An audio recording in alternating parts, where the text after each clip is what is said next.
What's up, everyone? It's me, Veronica, your favorite half-price appetizer. Um, Hi. We're playing Rhiannon. I think that's how you pronounce it. They pronounce it in the opening cutscene, so we'll get a few examples. 8 out of 10? Yeah, that's not a bad sign-on catchphrase. You know what? I never actually did proper intros for my channel before, so I think doing an intro is like already like a big step up. It's true. Hello. To people who are new to Rhiannon, I am also new to Rhiannon. So we'll be new at this together.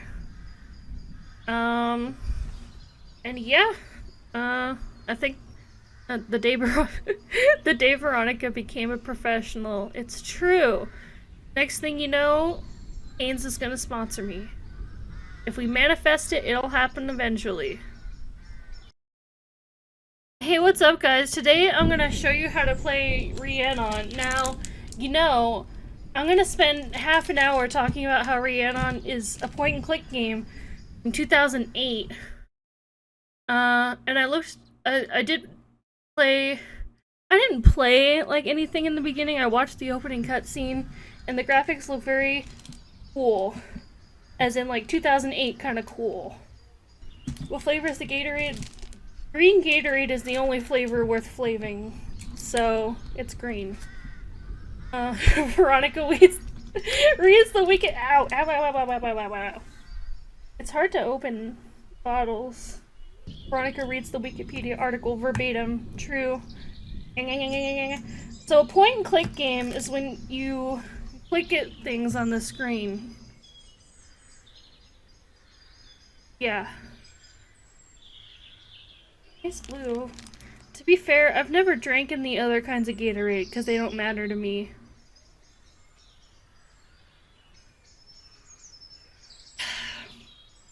I feel hydrated already.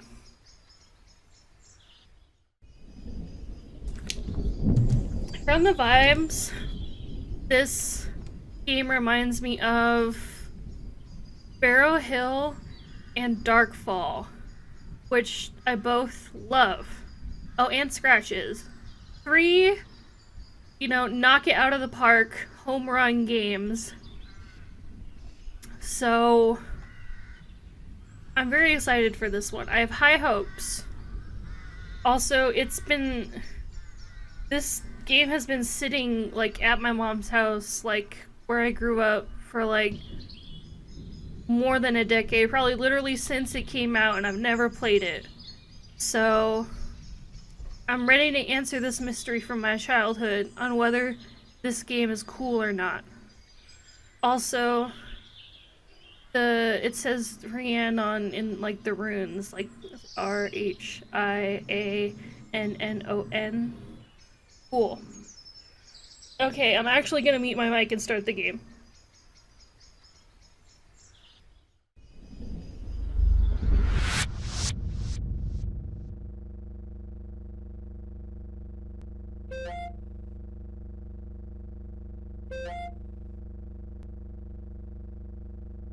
Hi, Chris. Thanks very much for offering to house sit for us. We hate having to leave the house empty with so much building work going on, but both Malcolm and I feel that Rhiannon needs a break from the place. She's been acting so odd recently and is not her usual self by any means. I'm afraid that things are still a bit chaotic in the house at the moment, but you should be okay. We've turned off the electricity at the mains as a precaution until you arrive. Hopefully it won't be off long enough for the perishables to go off in the fridge. You'll find the key to the front door under the plant pot, and Malcolm, in his usual fashion, has left some instructions around the house for most eventualities, so you shouldn't have any problems. We'll be in touch when we're heading back, but we're not sure when that will be. Depends on how Rhiannon is, really. Speak to you soon. Love, Jen.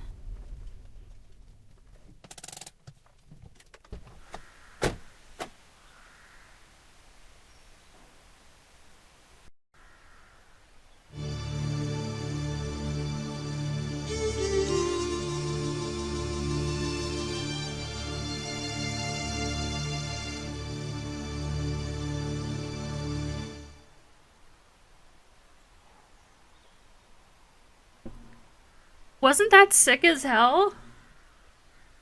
That's how you know this game's gonna be good. Also, there is a premium version of this game, and I own it, but this isn't it. So, whatever problems the premium edition fixes, we're gonna have them.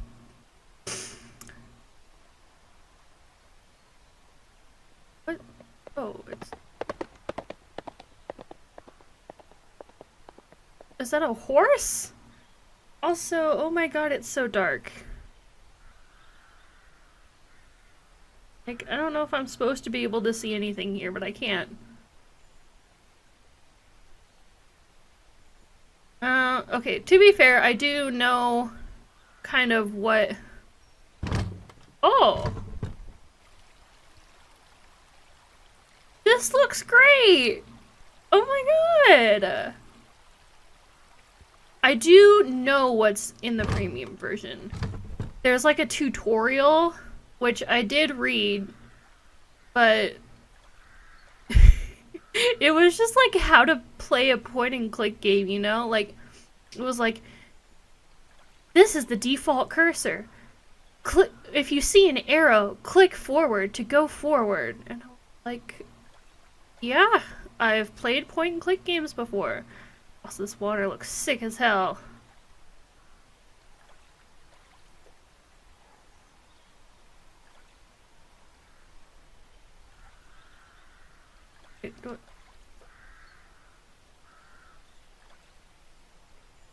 Okay.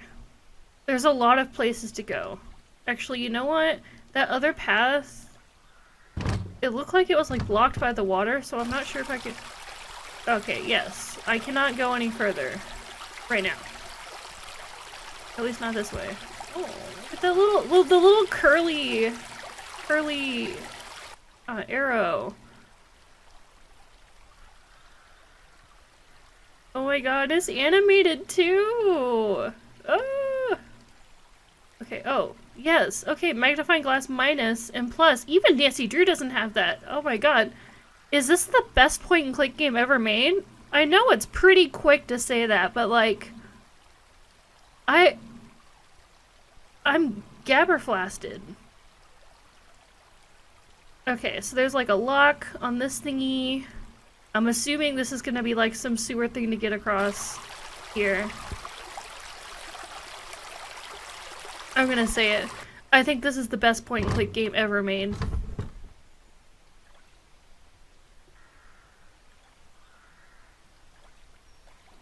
Yeah, the premium version also adds a hint system, which...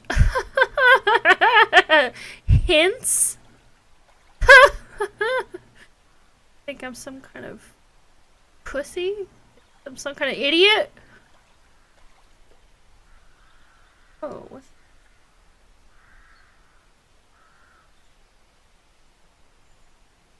Oh, and I want some wood.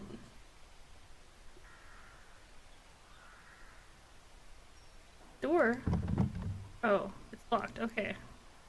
Door here, and I guess that's a wall. Yeah, I'm gonna say it. The best point and click game ever. The little hand thing!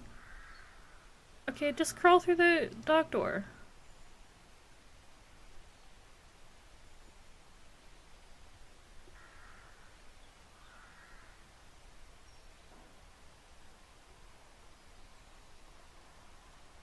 Yeah, never. Okay. They said the key was under the plant. Well, I'm attempting to look at the plant.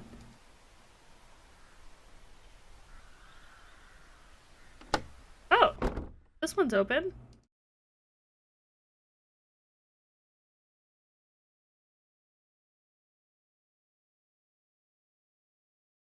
So, what's the point of this room? Send the email. Look at the little text. Also, the opening cutscene had subtitles.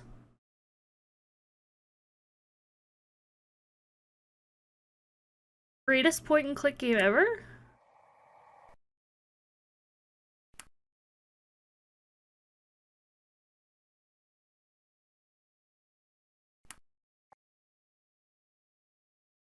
And it lets you name the saves. I don't know what's going on in this room.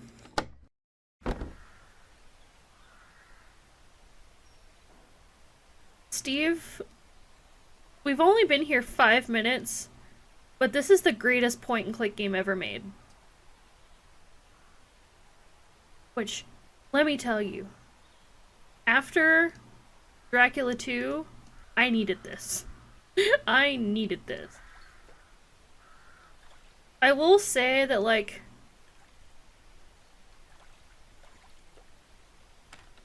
there's a lot of, like, screens, you know?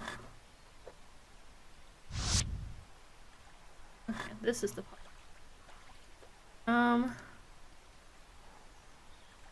Like, every, like, 5 seconds. Like, no, every 5 inches you move forward.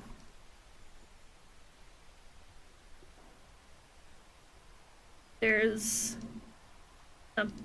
there's a new, like, thing, you know? Like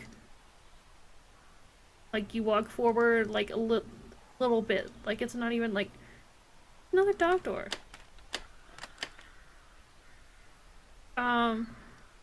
So yeah, that is slightly suboptimal. I won't even say it's, like, a huge thing. It is slightly suboptimal.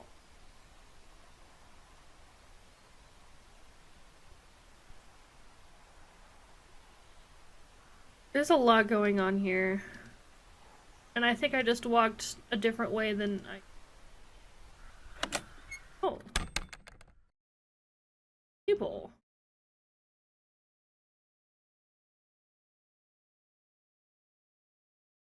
There's no animals in this.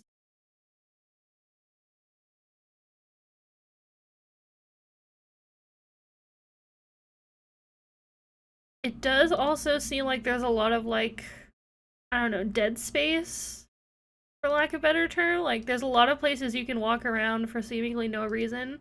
And, like, I don't know. To be fair, it's fun. But... Oh, whoa, whoa, whoa, whoa.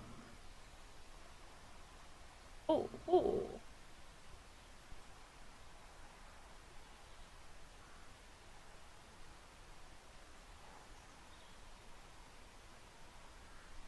Okay, we're gonna have to scrub off the moss on... But yeah, so... There's a lot going on. Also, the environment is, like, really big. Like, you guys are seeing this, right? The environment is really big.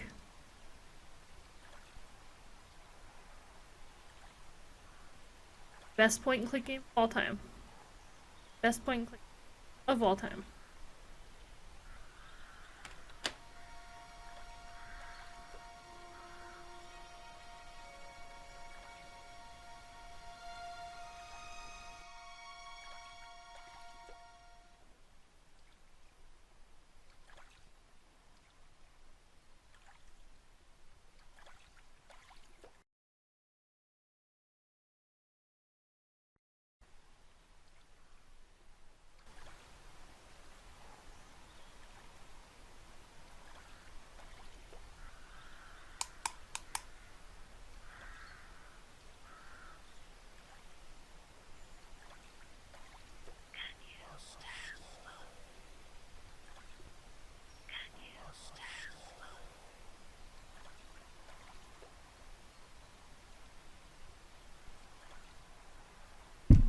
Oh! Okay. Spooky Yuki.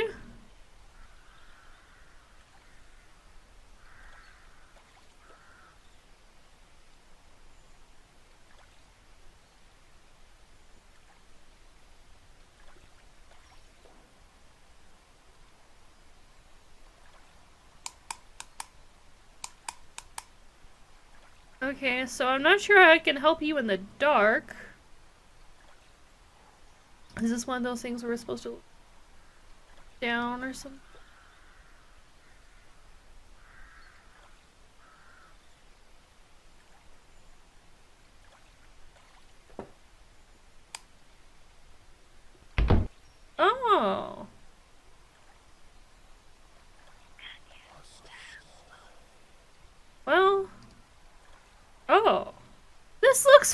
looking great! Are you shitting me? This looks amazing!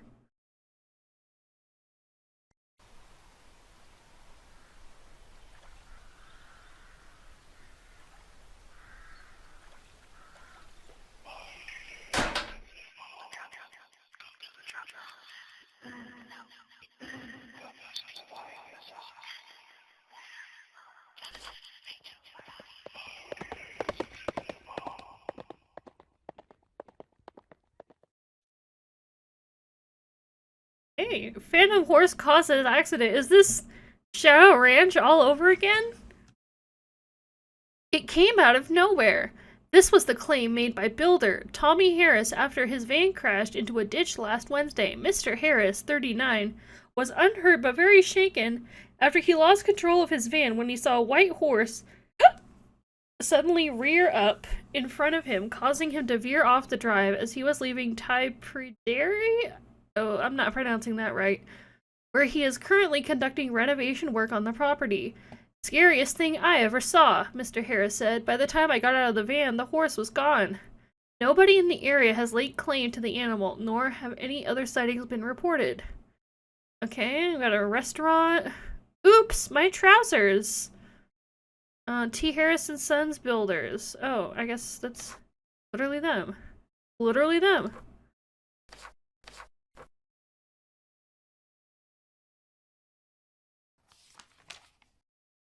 I've locked the study door while the house is empty and the builders still have access. I've hidden the key. I won't say where for obvious reasons, but you shouldn't need it anyway. Cheers. Oh, we can leave again. How would we want? Oh, okay. This isn't the view I was expecting.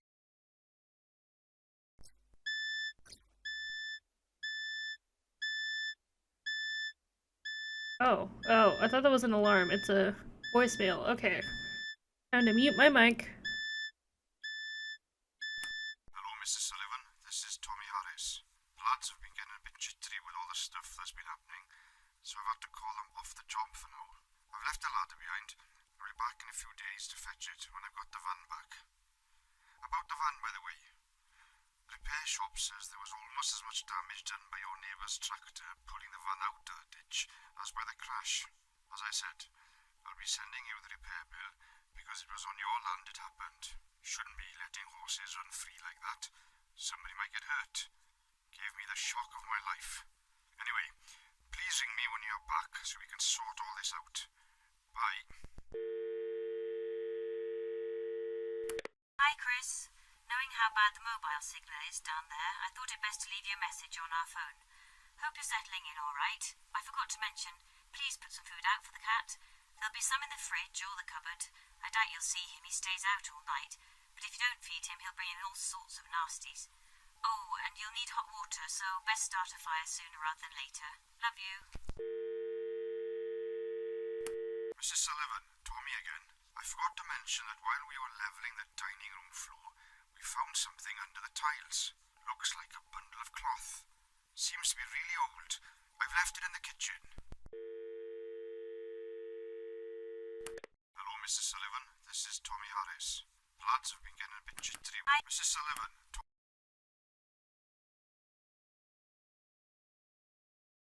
And it has subtitles. It has subtitles. I don't have to make them myself. This is the best point and click game ever made. I'm gonna say it. I'm gonna say it. Ash Grove, how graceful, how plainly to carve through it. Language for me.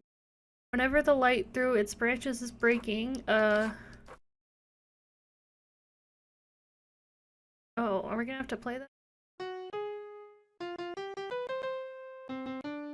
And there's a piano.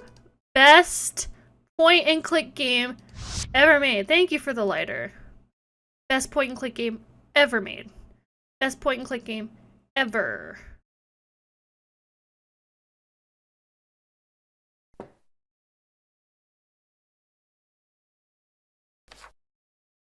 Oh, native trees of the UK. There's books! This is the best point and click game ever made.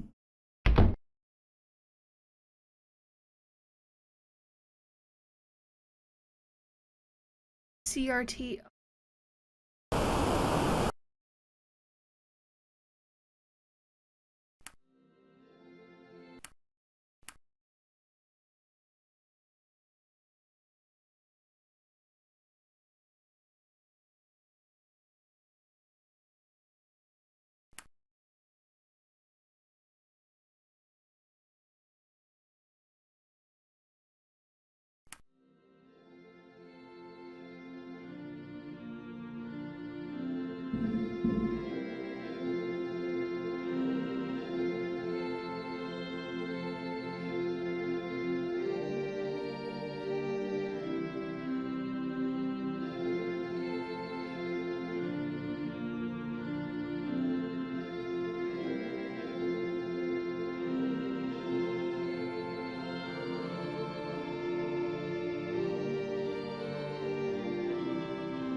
Okay.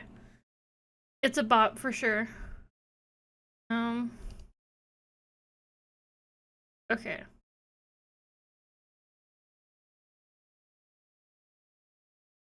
That,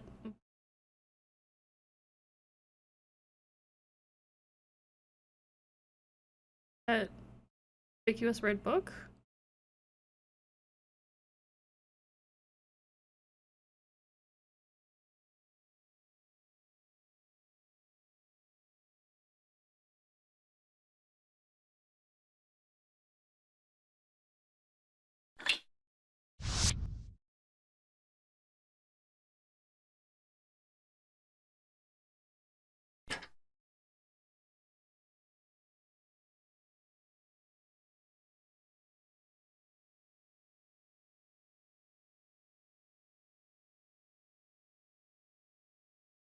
Okay, yeah, I think I need those logs I saw outside.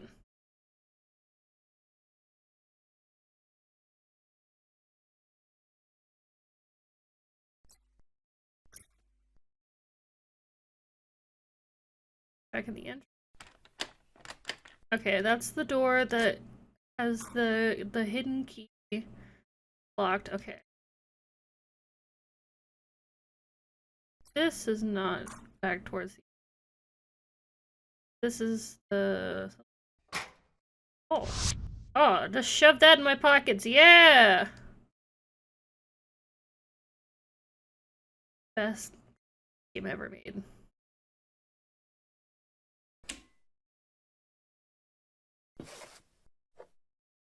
A flashlight. This just gets better. Can't take it. Fine. Flashlight's not cool unless you have it.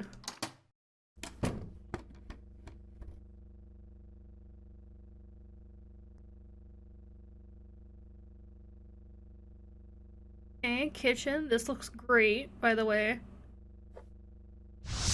Oh, dead mouse. Just what I've always wanted. Just what I've always wanted.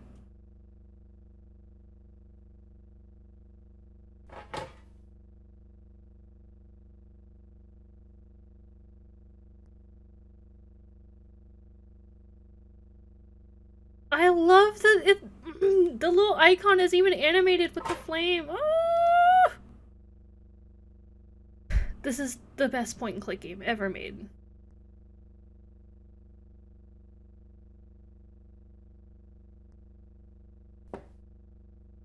Oh. Whoa. Whoa. We're gonna have to make something. Oh, yes, cat food. Good.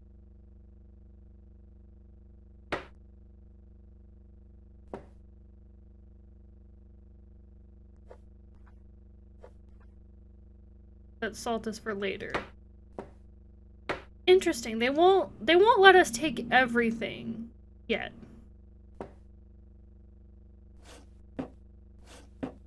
We're gonna have to cook.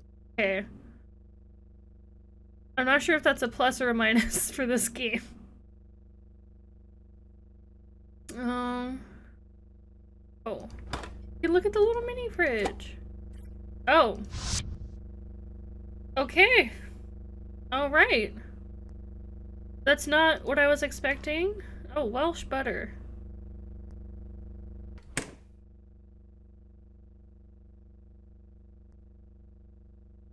There is a cooking mini game.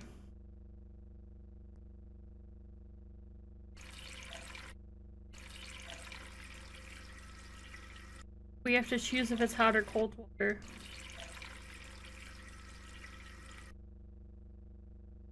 Oh boy. I'm not looking forward to the cooking mini game. Okay. Little kitty cat. Here's your food. Oh. That door is open. Conspicuously.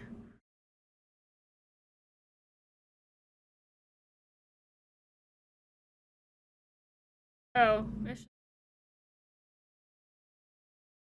makes sense for that door to be open. Kinda creepy though.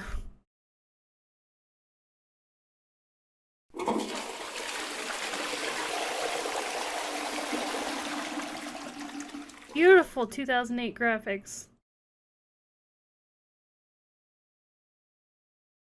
Oh, yes. Please, let's put the... Yes, please put the dead mouse down. Okay. Alright. Cooking.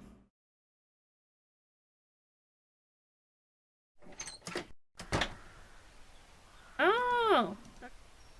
While we're out here...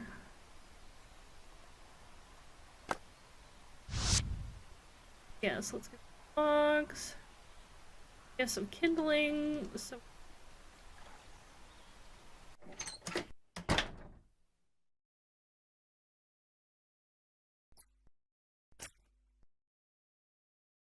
oh yeah, these graphics are way better than Key.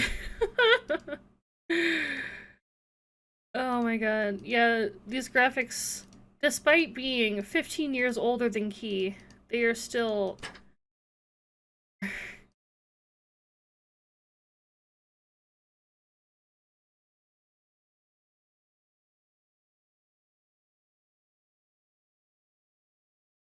Fire in the fire? Oh yeah, there's inventory combining in this game.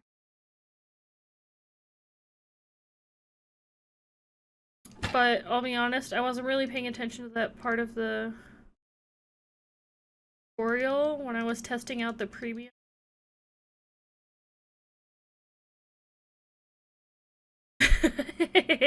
Four branches beats 7 keys. It's true.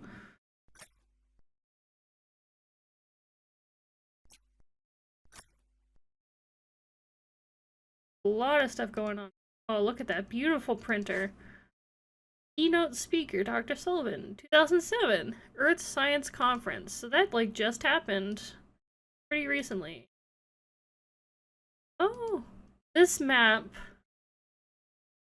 I think it was just the premium edition, but this map popped up when I was, like, starting the game. Side note, I can't get, like, a recording of, like, the little transition into the opening menu because like OBS takes forever to recognize that the game is like launched. But yeah, on the premium edition, this map popped up for like half a second and then disappeared. But then yeah, it has this little like thing. It has like a picture of a tree and then it like it's the blur filter and then it like crops itself to like a paper thing and like gives a paper texture. And then like the lighting changes and then the menu appears. And it's really cool. But yeah, this seems to be a map of Wales. Oh, look at that little ball! Ah, it looks cool! Okay.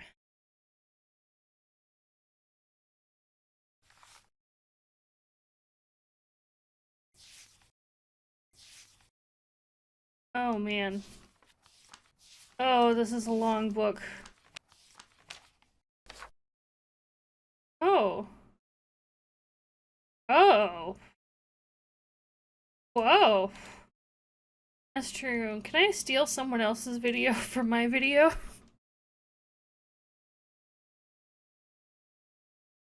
And it sounds like it's probably a bad thing. I mean, technically, like, it's not like they made the opening either. Like, you'd think it's, like, fair-ish game. Oh boy. There's no such thing as ghosts. There's no ghosts. There's no such thing. Daddy, look at the words I've highlighted in this book. Why won't you believe me? Why can't you see how dangerous this ghost is? Oh boy. I didn't realize I'd probably have researched like how to pronounce like Welsh names and stuff before playing this game. So I should do that maybe like between part 1 and part 2 stream. Took Prettery, wanted revenge. Took Rhiannon too. Oh boy. He's taken every other Rhiannon who's ever lived in this house and now he wants me. I am 15 years old. Well, I see 16. That's how 15-year-olds write. Need you to understand and get rid of him because he's here in this house. Oh. Trapped by the bull's magic.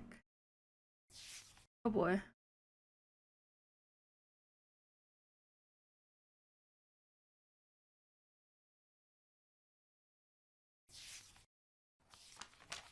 Oh boy. Okay, we're gonna have to read that properly at some point. It was a map of Wales without the cities.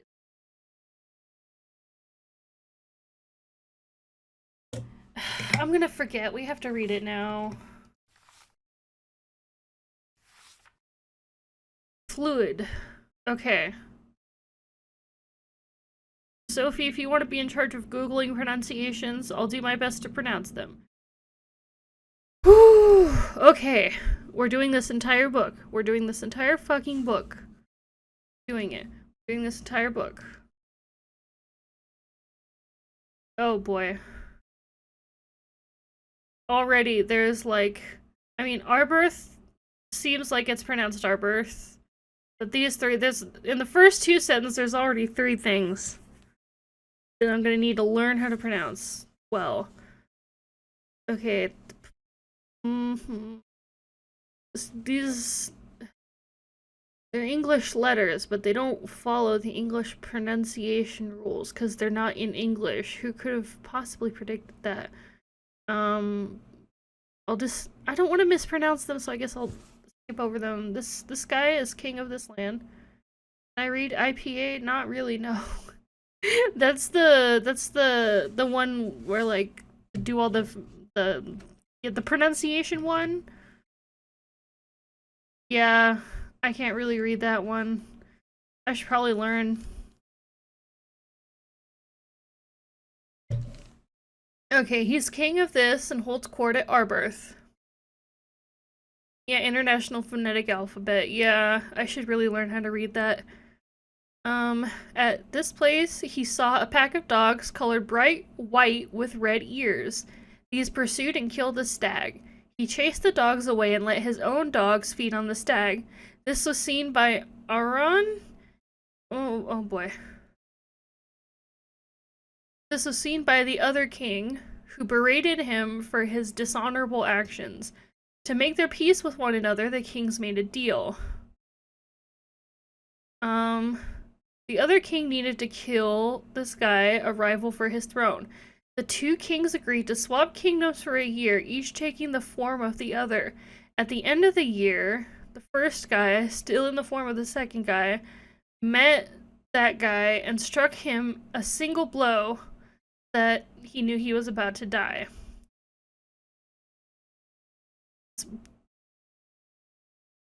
Puethel. Okay, U is the doing good. Puethel. Puethel. David. Of David. Puethel. Puethel. Puethel. Puethel. Oh, Puethel. Puethel.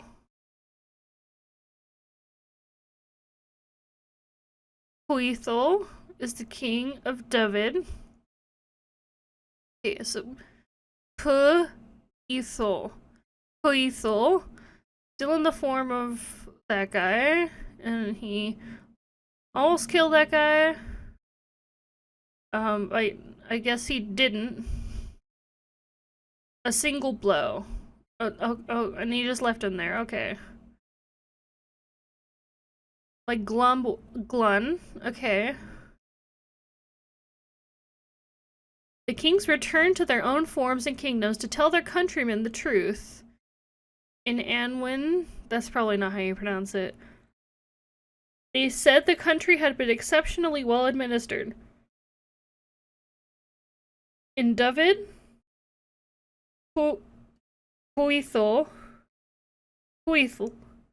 discovered that Aran had not touched his wife. Their pact had been well honored by both kings. The two kingdoms were merged, and Puethel became king of the resulting country. Anwin. Okay. As Puethel stood on top of the mound of Gorsed Arberth, a lady rode past on a large white horse. None of Puethel's noblemen knew who she was. Puethel pursued her on his swiftest steed, yet no matter how fast he rode, she got further away, even though she did not change the pace of her horse. Puethel tried more times to catch her, always failing, until once he asked her to stop, which she did. She said that her name was Rhiannon, and that she had come to meet him. They agreed to meet 1 year later at a feast given by her father. Gorshed Arberth. On the night of the feast, the festivities were interrupted by the arrival of, oh boy, this guy, to whom Rhiannon had been promised in a marriage she did not want. However, as a petitioner to the feast, Puethel had already undertaken to help him, not knowing that what he wanted was Rhiannon. To save Puethel's honor, Rhiannon made a pact to go with him, but ensure he could never have her. She promised to meet with him at a future feast and to later sleep with him. What he would not know, however, was that Rhiannon had made another agreement with Puethel. For at that meeting would be Puethel and his soldiers. Puethel would be disguised as a beggar and carrying a small magic bag Rhiannon had given him. Puethel came to his feast in disguise and asked for food.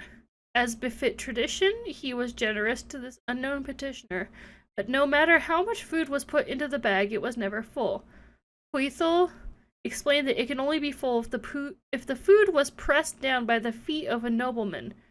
He stepped into the bag, whereupon Puethel tied the neck and summoned his soldiers to detain everybody at the feast.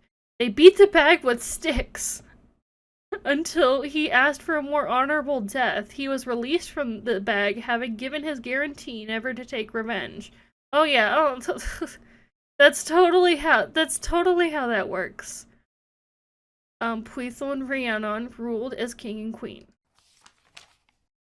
Puethel was summoned by his noblemen to oh boy, those mountains. They made him undertake either to provide an heir within a year or take a new wife. Less than a year later, Rhiannon gave birth to a boy, but she and her 6 maids fell asleep and the baby disappeared during the night. Oh no, I wonder if it's related to the guy who's mad at him. Wow. Frashelthi. Frashelthi. Oh boy.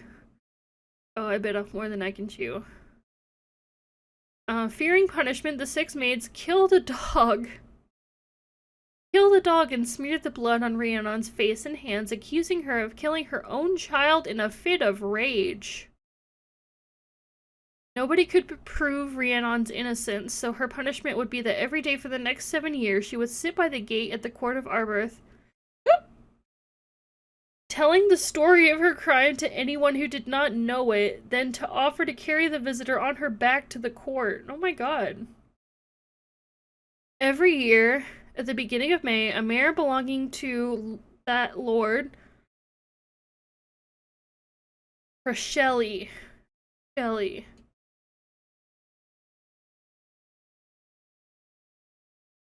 lord would give birth to a foal, and every year the foal would be stolen. This year, the lord determined to stop his foals being lost. So he waited by the mare as she gave birth. As the foal arrived and stood, there was a loud commotion and a big black claw came through the window to take the newborn. That guy drew his sword and cut off the claw in its arm. A scream came from outside and he followed it. There he found a baby boy on the ground wrapped in fine silk. He brought the boy up. He grew much faster than he should for his years, being as big and bright as a stable lad by the age of 4. The wife gave the boy a horse, which had been the foal that had been saved the night the boy was found. Oh boy. Tamon. Yes, okay, Tamon. So Lord Tamon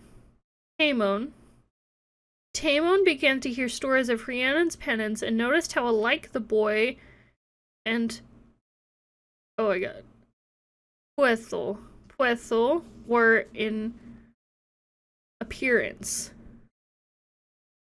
The boy must be Rhiannon's baby, so Tamon took his family to Arbroath to return the boy to his real parents. Rhiannon Puethel named him Pryderi. Tamon was offered rich rewards, but wanted instead only Puethel's friendship. So Pryderi was the son of Puethel and Rhiannon, and took the throne of Arbroath upon his father's death many years later. He conquered new lands and increased the prosperity of Dublin. He took a wife, Sigfa, who herself was the daughter of a noble family. Pryderi. And in Pryderi. Okay. Branch 2. Oh boy. Oh my god. So many names. There's so many names. Okay, no, we're gonna power through it. It's okay. We're gonna learn something new today. The King of Ireland came to, oh my, there's so many words, to meet, oh my gosh, to meet with that guy, son of the other guy, wearer of the crown of London, and king of this Isle of the Mighty. His brother was also in attendance. Harlech. Okay, that's, yes, came to Harlech, yes. The king sought to marry their sister Branwen, and so unite Ireland and Britain. But their half-brother was jealous at not being consulted about the marriage. In his rage, he mutilated his horses. Oh boy. The king took his leave at the insult, surprised that he should be once given a beautiful and powerful member of the family as a wife, yet at the same time be so humiliated. Branwen Welsh is Bronwyn Irish. Oh boy. Okay. We're okay. We'll do fine. We're learning things.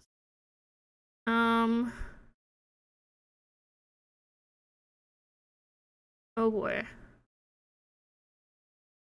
Okay. So, the brother of the King of Britain was sent to persuade the King of Ireland to stay, offering new horses and silver rods and gold plate. The King of Ireland returned, but seemed dissatisfied with the compensation, so the King of Britain offered, in addition, a magic cauldron. The cauldron could restore a dead man to life, except that he would be unable to talk. With his new wife, Bronwyn, King of Ireland returned to Ireland, and for a while there was peace. But then murmurings started about how he had been insulted in Wales. Revenge was taken against his wife. He was put to work in a bakery and beaten. What did she have to do with it? For 3 years, no boat was allowed to go to Wales from Ireland, and any people who came from Wales to Ireland were imprisoned, so they could not relate what was happening there. Not murmurings, anything but the murmurings. Okay. Clear. Your classic move. Put your enemy to work in a bakery and beat them. That's what I'm saying. You know, I'm always saying that. But Bronwyn taught a starling to speak and gave it a letter to take to Wales to tell of her mistreatment. Oh yeah, I bet this is gonna go over real fucking well over in Wales. The King of Britain was too big a man to board a ship, so he waded to Ireland while his allies followed in ships. He just fucking swam. Irish pig farmers reported to the King of Ireland that they had seen a forest in the sea, and next to it a mountain with lakes on its ridges. He sent for Bronwyn to explain what the farmers had really seen, which was a forest of shipmasts alongside the king, the mountain, whose eyes were the lakes the farmer had seen. Okay, alright, sure. The King of Ireland retreated across the river and destroyed the bridge. But the King of Britain laid down to become a bridge, and his soldiers crossed the river by marching over him. The King of Ireland came out to meet the army and offered to hand over control of Ireland to Bronwyn's son, but this was not sufficient. The King of Britain wanted a house big enough to contain him. Rhiannon. Rhiannon. Do you have the names of the two kings there in your phonetic alphabet by any chance?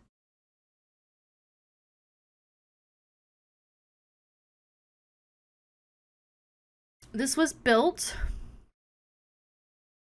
but with the King of Ireland's soldiers hidden in bags that hung from pillars. King of Britain's half-brother discovered the plot. He asked what was in the bags and was told they contained flour. So he pressed his fingers into each of the bags, thus killing the soldiers inside. Okay, he's got really powerful fingers. The names are long, but they are repeated a lot. I'm doing the best oh. This is an actual legend. I mean, that would make sense. That they would, like, put this in the game instead of just, like, coming up with something. So, yeah. Maybe I'll have to look up something after this. Bronwyn's son was also of the King of Britain. Oh no, King of Ireland. The half-brother of the King of Britain seized the boy and threw him into the fire. This is just like Twilight. Bronwyn tried to save him, and the King of Britain grabbed her in a shield to protect her from the fire. The Irish lit the cauldron of rebirth that he'd given them and threw the dead soldiers inside.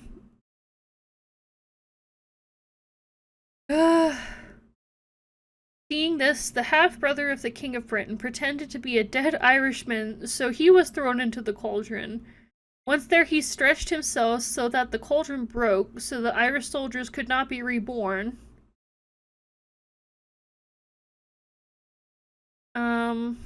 the king of Britain was dying, wounded with the poisoned spear. He ordered that after his death, his head should be severed and taken to be buried at Whitehill in London, facing towards France. Only 7 men survived the victory in Ireland. Pryderi. I have to scroll up.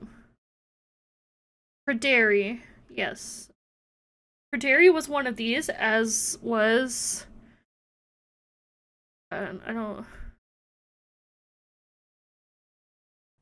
Was this a guy that was already mentioned, or is this... Oh. Yes, it was already mentioned.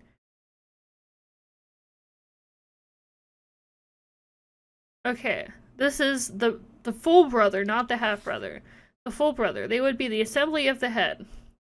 Bronwyn died of a heart broken at the suffering she had caused to both islands. I don't know if she caused it.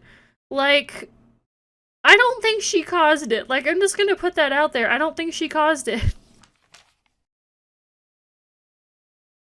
On the arrival in Harlech, the survivors heard that in their absence, Britain had been taken by Caswallon. I don't think that's how you pronounce that. He had made himself invisible by hiding in a magic cloak and thus was able to kill the men that the King of Britain, who is now dead and ahead and buried and facing towards France, and left in charge. Had told the Assembly of the Head to return to Harlech and feast for 7 years, and then to go there for 80 years. There was a door that looked towards Cornwall. As long as this stayed closed, there would be no need for the Assembly to leave. This was a carefree time for 80 years, until one day the door was opened by a curious nobleman, and then the Assembly must go to London to bury... They left his head somewhere for 87 years, not buried?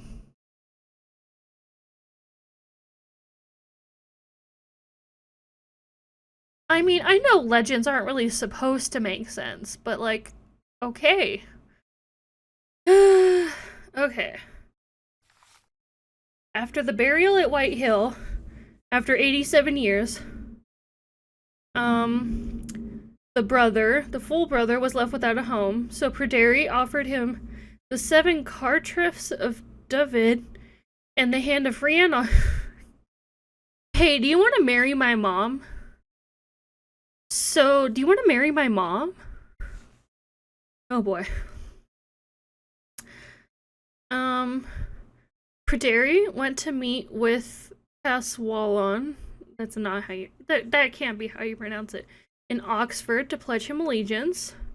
On his return, he and the full brother met with their wives for a feast at Arbroath.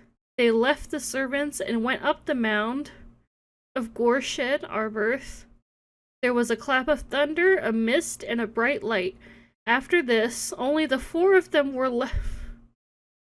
What?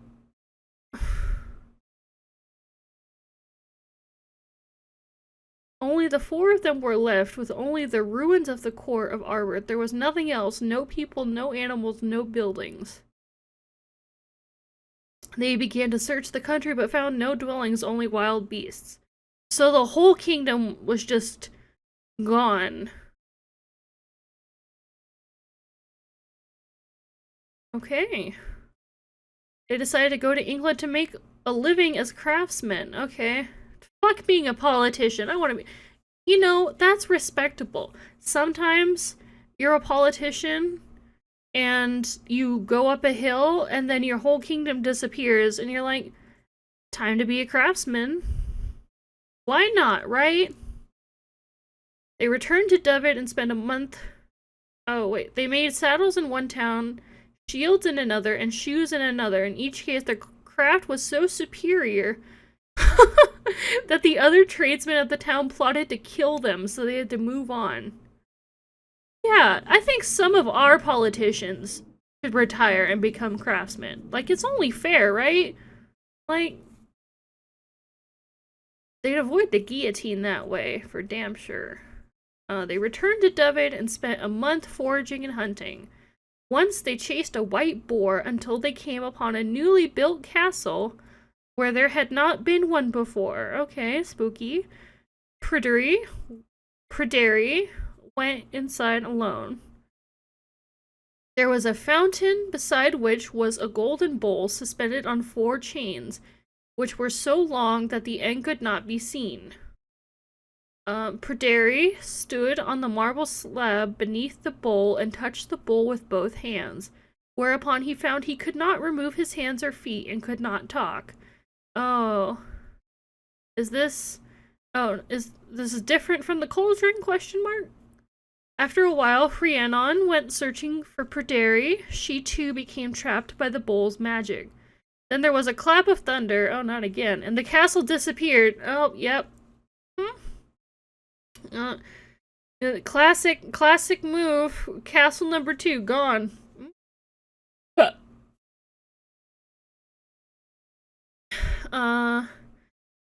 Pryderi's wife was upset at the loss of her husband, but the full brother of the former king of Britain, whose head was somewhere for 87 years before they buried it, consoled her. They tried shoemaking again. Hey, remember when my husband and his mom, your wife, went missing in the big castle? Let's go shoemaking. They tried shoemaking in England once more, but were again threatened by the peasant shoemakers, so they returned to Arbroath to plant crops, but each time the corn was ready to harvest, the eaves of corn were taken in the night. There's a lot of... It's been a good few hundred years now that things have been taken in the night at Arbroath, just 'cause, I guess. So the full brother kept watch one night to see a horde of mice stealing the corn. Well, I mean... Good thing we've got the cat on it, calling them one by one. He captured one in his glove, determined to hang it as a thief. Yeah, that's how mice work, It was... The wife said it was too low a rank of creature to be handled by a nobleman, and that he should let it go, but he went to Gorshett Arbroath and built a gallows to hang the mouse. A scholar came, the first other person seen in Dyfed in 7 years, to tell him that he was too high a rank to hang the mouse and he should let it go in exchange for £1 the scholar would give him. He would not change his mind because he saw the mouse as a representative of the evil magic that had brought him so much misfortune. I mean, it disappeared the kingdom twice and did a lot of other shit before then, so... I kind of don't blame him, but I don't know how... I don't know if the mouse is responsible. I don't know if the mouse is where I would place blame, necessarily. A priest came and offered £3, which he refused. Then came a bishop offering £24, horses and servants. Wait, okay, no, fuck the mouse at that point. Like, yeah, I fucking hate that mouse too, but oh my god. That's so much stuff. The bishop asked what he wanted. He replied that he wanted freedom for Rhiannon and Pryderi, an end to the evil enchantment, and to know who was doing it. The bishop relented. Oh my god. And admitted that he was the wizard, and that the mouse was his own wife, and they were engaged to avenge the humiliation at the hands of Pryderi's father. He said he would not release the mouse until the enchantments were all lifted and there would be no revenge against any of the 4. This Oh yeah, no revenge. Wink wink. This plays out great. The wizard gave his guarantee. All the people and houses of Dyfed returned. Oh, all 2 castles and all the houses and people all at once. This is just like when Thanos unsnapped. Gave his guarantee. Released the mouse. And the guy used his magic to return her to being a beautiful woman. This is not the full story. He did not say he wouldn't take his revenge.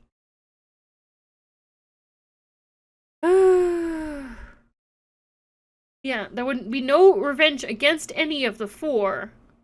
But, you know, there's a lot more than 4 people in the world, so, I mean, he could take revenge.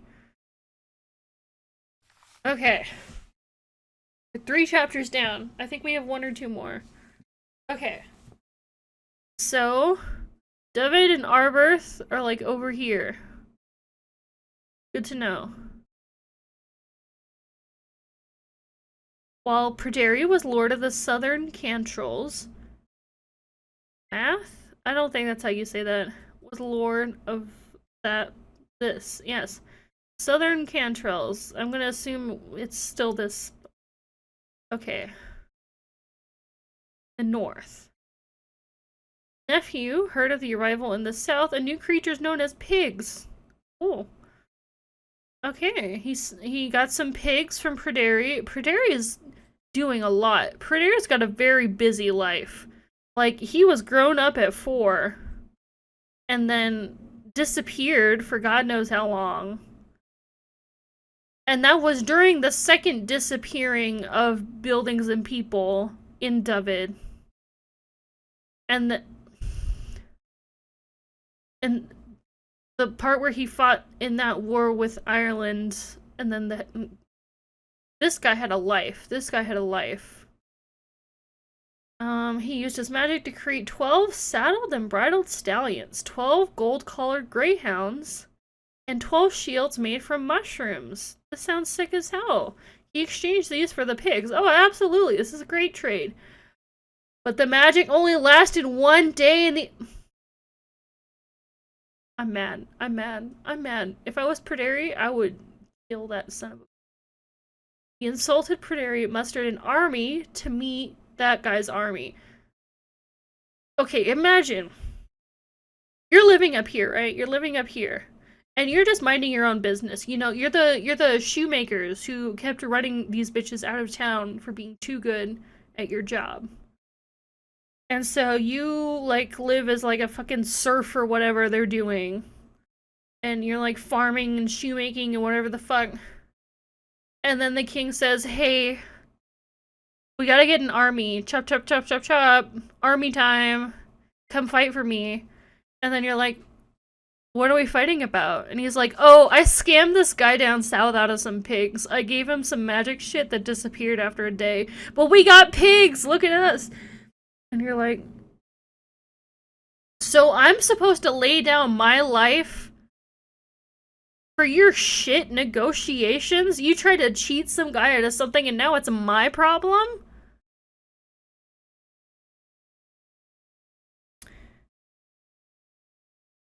The common people don't want wars. The only people who want wars are, like, the rich and powerful. And this is a good fucking example of that. So anyways. Oh, look. The guy who fucked over Pryderi didn't want to send all the shoemakers to their deaths. Oh! And he fucking killed him. Okay. Well, that's not good. You can't scam someone for some pigs and then kill them.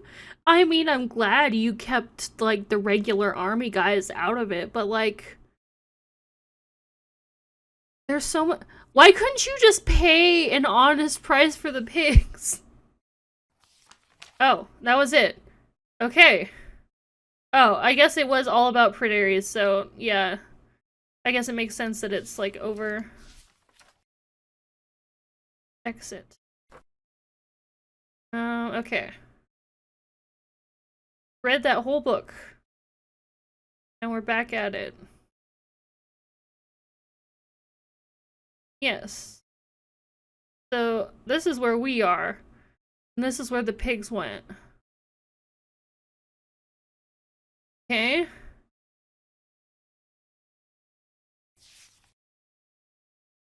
Could you order me some new business cards? Be ready for when the builders finally finish. Homeopath! Okay, JX. I don't like you. I'm calling it JX sucks at- Jen? Okay, no. Jen, you suck ass. Find someone to remove the fallen tree. Well, I guess that's done. Defrag the computer. Spyware.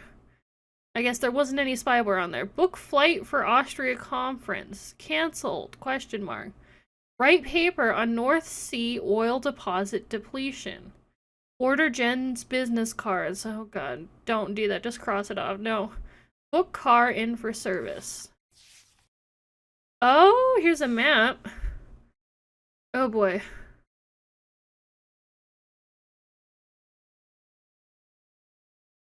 Okay. We're gonna need that. You know what? I'm just gonna go ahead. Screenshot? Alright, attempt a screenshot. Get shot. Yeah, we did. Okay, you know, I'm just gonna leave that screenshot like minimized. Yeah, I'm not even gonna like try it without it. I'm just 21 oil in first. Oh boy. We're gonna have to do that. Water divining. Dowsing. Perhaps we should try this before they start digging out the new well.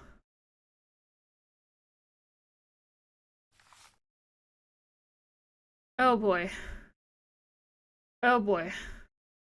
We're gonna have to do chores in this game, which is like, I like that in a game, but also,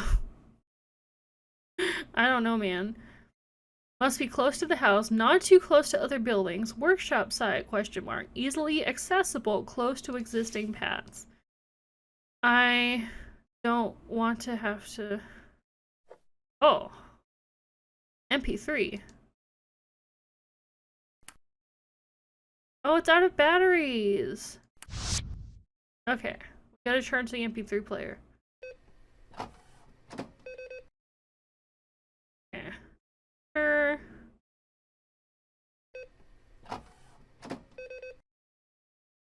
It's out of ink or paper. It's not out of paper, to be fair. But it's out of something. Okay. Waterboard. Add fluoride to the water, which is supplied. As I am opposed to this decision, I intend to reinstate the private water supply that used to serve Prairie by excavating a new well and building a new septic tank for our own private drainage.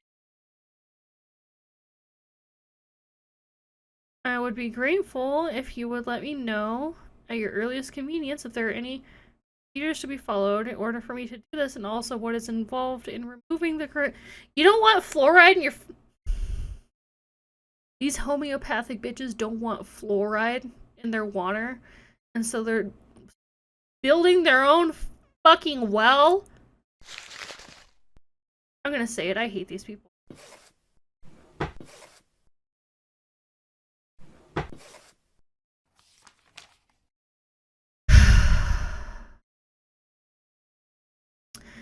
Survey of woodlands. The nature and condition of woodlands. Future maintenance. Oh boy. Oh, this is. I'm screenshotting this.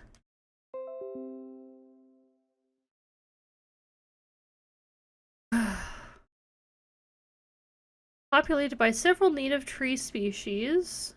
A lot of native tree species. There have been several natural falls due to land subsidence. The falls are due to an abundance of ivy, causing excessive strain.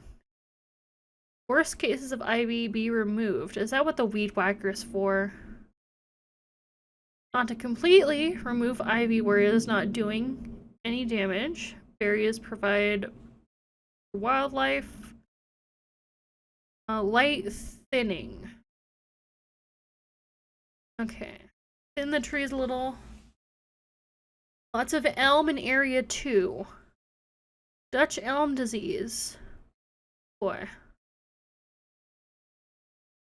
Their threat from ivy.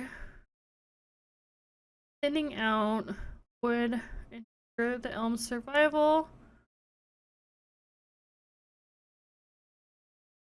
There's a bunch of other trees as well. To trees, maintenance, orchard, best bake, crab apples. That's their best, but it would be a shame to replace them. Casper just laid down for another sleep. Any other trees? Occasional cutting back of branches. Tree surgeons. Boy. Oh my god, they are doing everything to this house.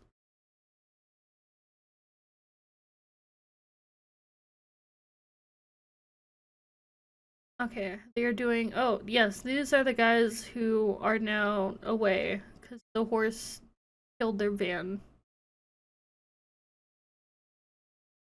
Oh boy. Okay.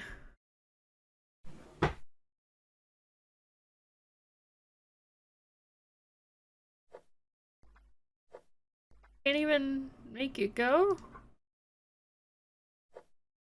Ah!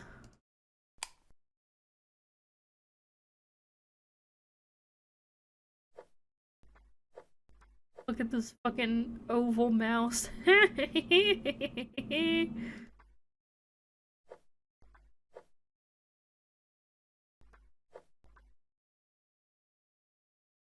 can't use it.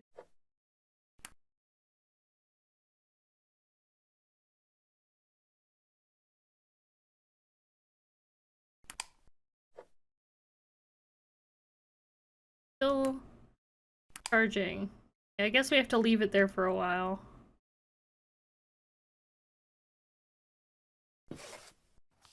Oh my god. Why okay. Listen. This is still the best point and click game ever made, but there's a lot of reading. There's a lot of reading.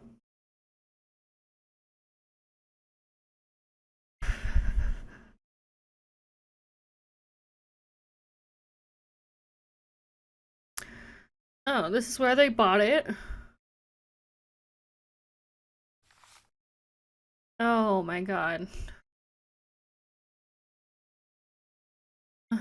Once part of the well-known estate, neglected for a lot of time. Restoration. Wow, 5 bedrooms and one bathroom.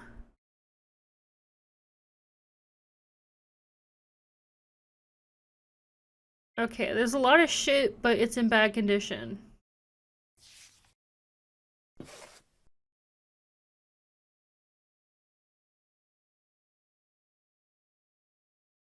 Okay. Can't look at the computer. The MP3 player is still charging.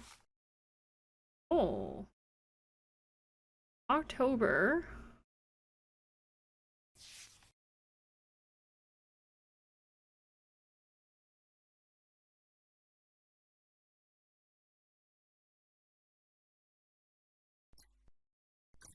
Okay. I don't even remember what I'm like supposed to be like doing.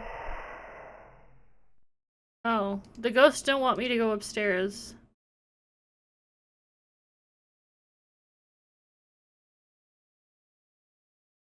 Um,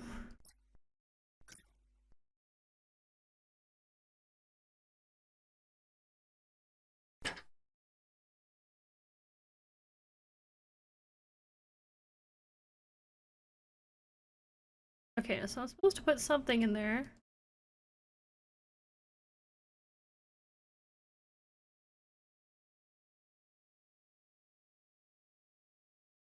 Okay, I can't put this in there. Can't put this in there. Can't put this in there. I can't put this in there. Oh. That's all I had. We do know the Ash Grove song. Oh boy. I'm just gonna screen.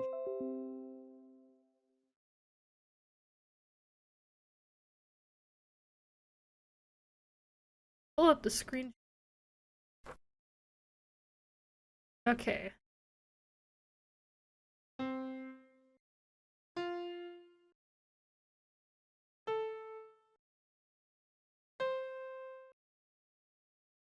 Okay. F.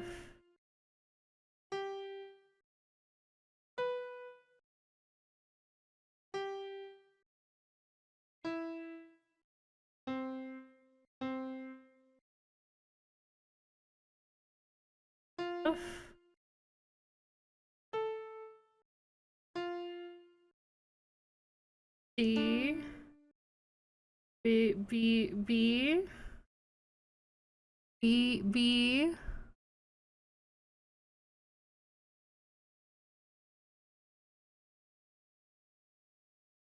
Uh. Well, okay, so that's killing. Oh. Huh. Yeah, so that's um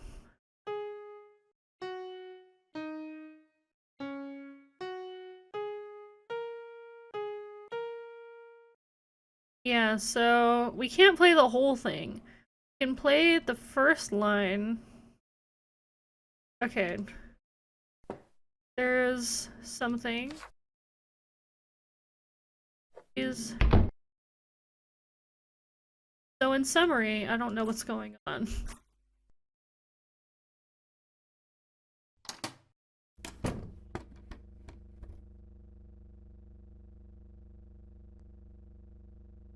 That is one hungry cat.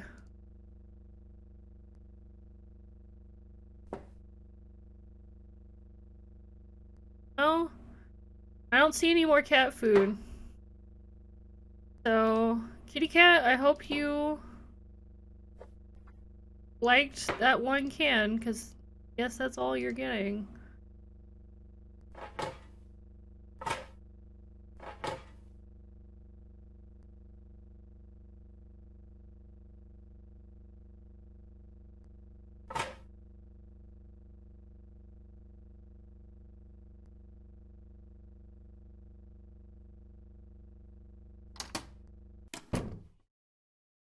Okay, at the bathroom again.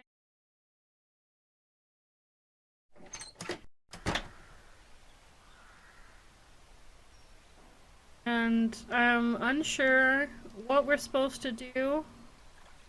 But you know what?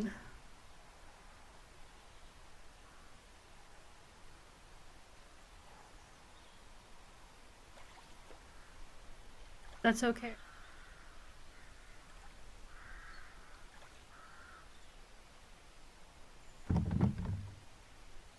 Locked. We have a ladder though. Get somewhere with the ladder. Not there, but somewhere, for sure.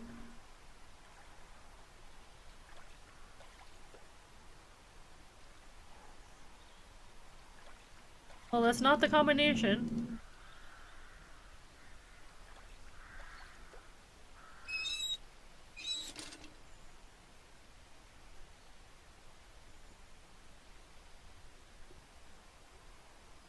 Grave? Maybe?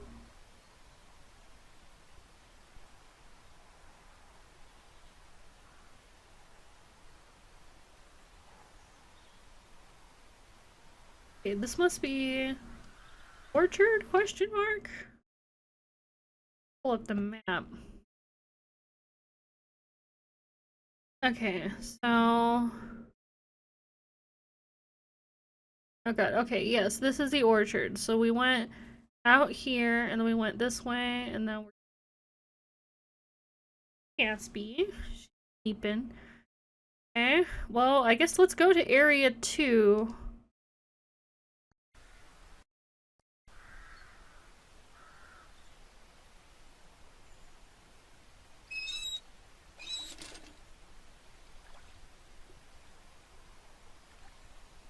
That's where we came in, that's our little car, and we back out.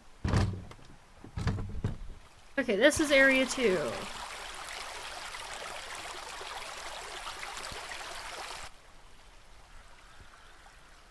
Or... Oh, and we need a choppy thingy. That, okay. There's another area 2. This is the... There's some more moss on the stones that we need to do something.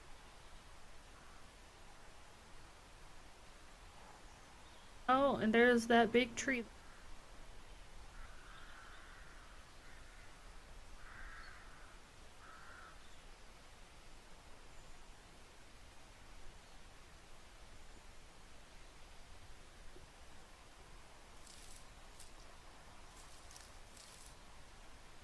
Ivy question mark?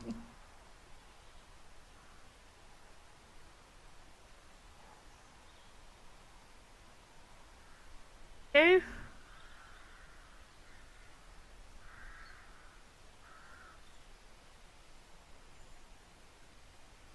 Let's back into that big shed. This is area 3. Oh.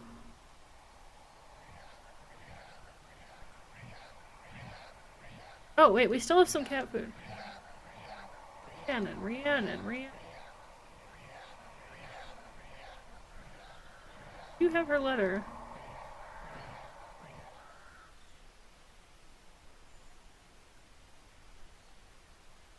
Okay, so there's that big stone that says Rhiannon.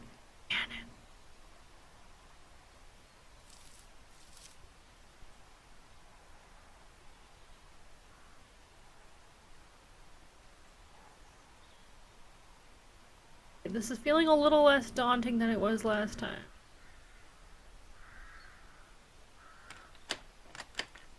Okay. I don't know what building we're at now. That door is locked.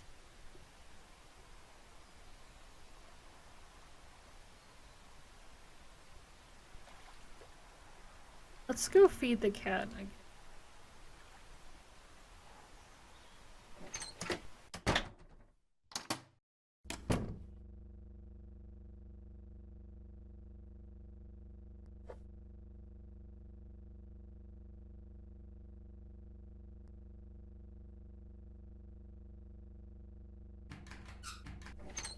Oh, okay. I was about to say, if that cat ate that food again.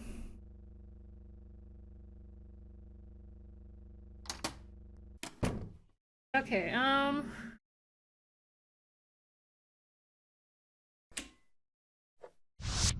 oh. Now we get the flashlight. I don't know why, but okay.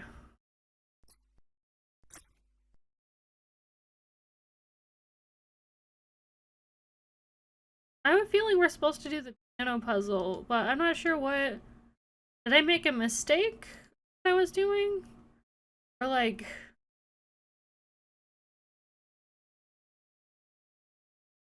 I don't know, I typed out what I could. But as soon as we get to this B, we can't do it anymore. Because it cuts off. It cuts off at this C. We can't go down any. Are we supposed to... Do we care about the key or not? Usually, with these music puzzles, you're not actually supposed to look at the key. But... yeah, I mean, they don't mention sharps or the flats. We can play them, though. Usually, we don't have to play them. Maybe we have to give a shit.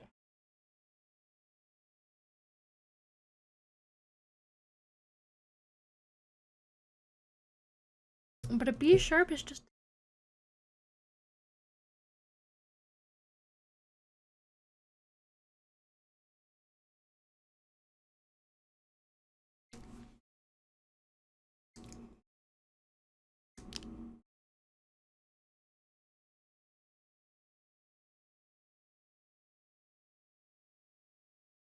Oh my god, maybe on Senior Detective we have to give it.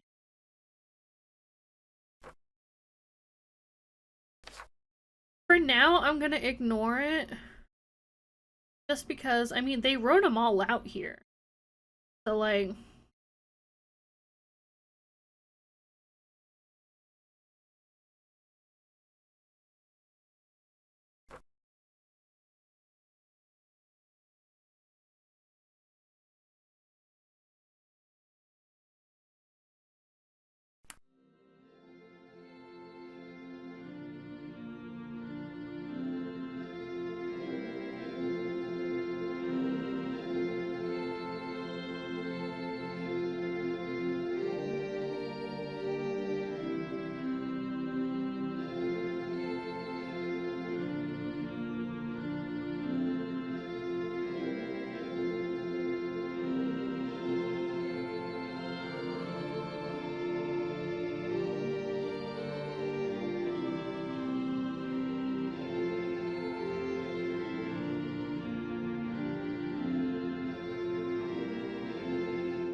Great song.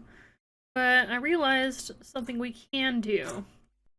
There's that scaffolding outside. I went out the wrong door. Okay. There's a scaffolding outside. Back here. I just realized that we need to get there. Oh. Oh my god.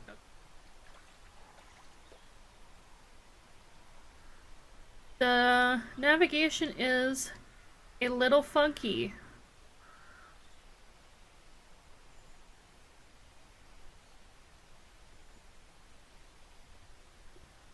Okay, what? Are we supposed to hang something from here?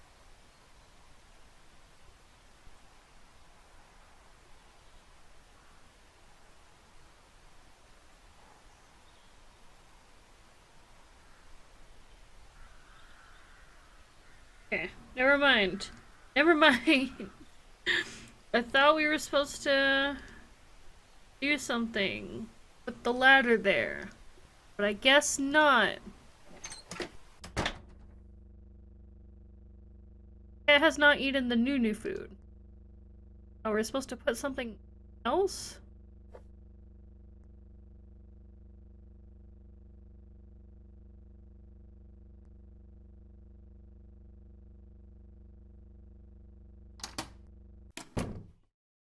Are we just supposed to keep that topped up?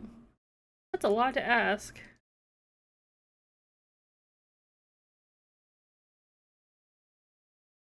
Okay. I don't know what's going on with the piano puzzle, and I'm giving up.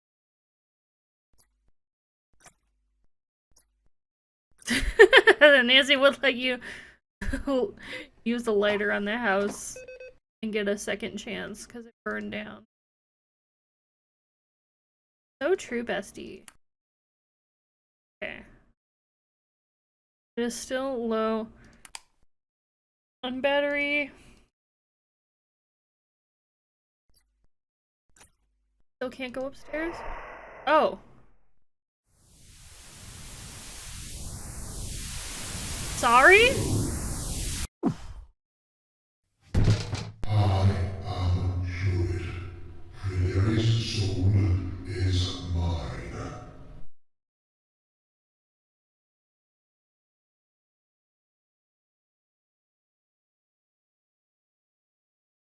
Well, we got a pronunciation, but it was through like the ghost filter.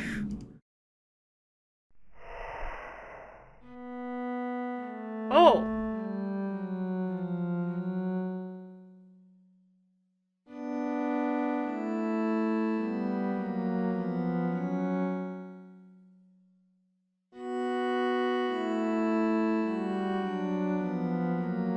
This music is great. This is the best point and click game ever made. Why are all the lights off?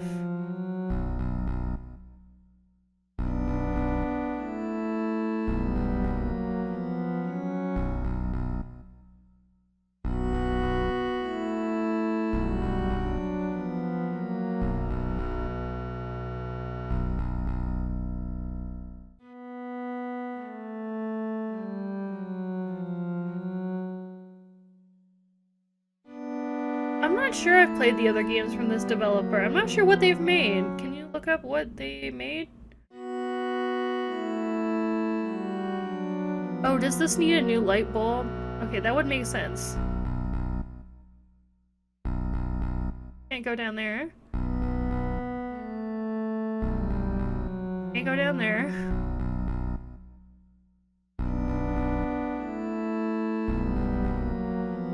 Okay, we can't go anywhere because we need light. This reminds me of other games I've played, but I'm not sure if it's the same developer or not. Okay, we need light bulbs. Anyone have light bulbs? Brushwood killer, bug gone, tree stump remover.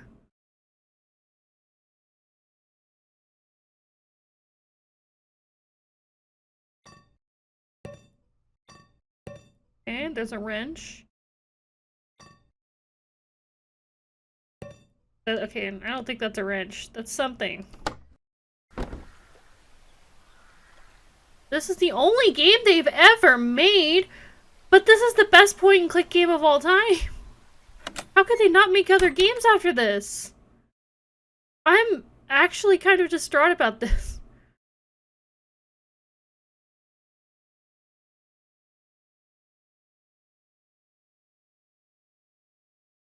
Light bulbs. The second floor music. I missed the second floor music. It was such a bop.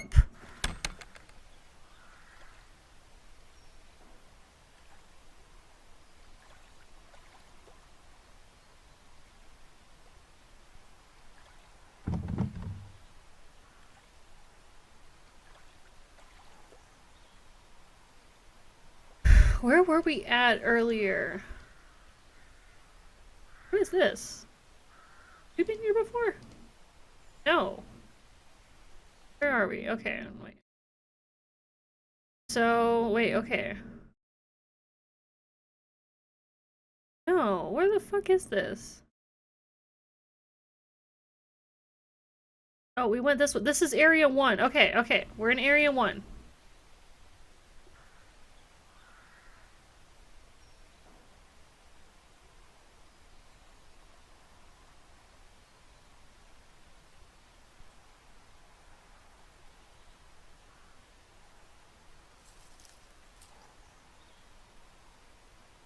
These leaves are so pretty.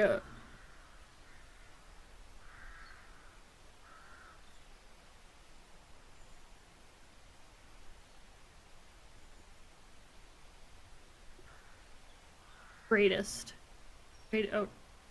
Oh, is this what we need the weed whacker for? Am I on fire? Okay, yes. This seems like something we want the weed whacker for.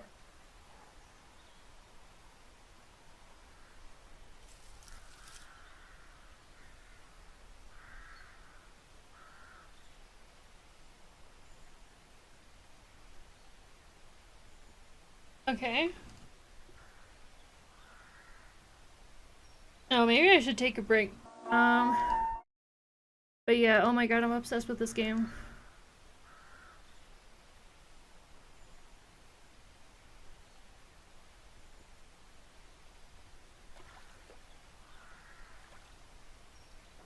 Okay. That's a 1. So light bulbs. I don't remember seeing any. Need something for the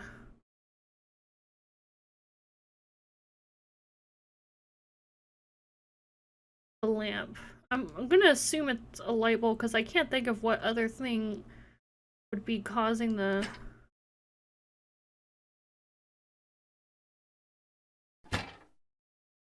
lamp to not work in there. Power on. The other lamps are working.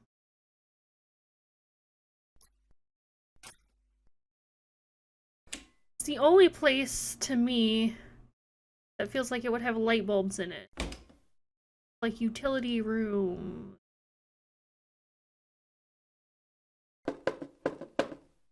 Oh.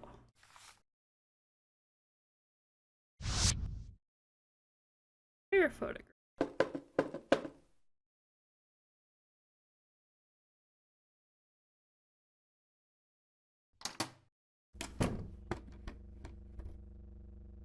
Oh, that must be the cat. Oh my god. I guess the cat, like, dashes out.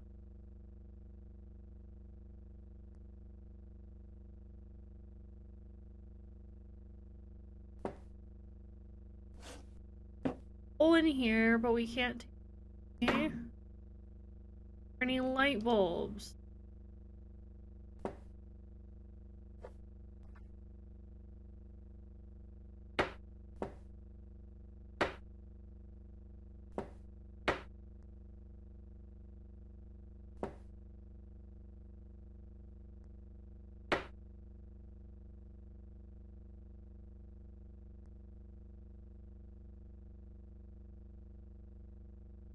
I want to pet the cat. You still can't do this. Makes me wonder.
Scaffolding is...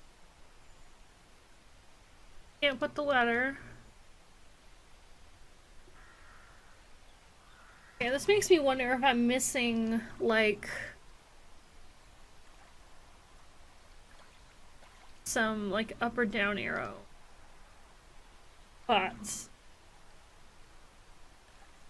I only know about the one on the scaffolding because the tutorial in,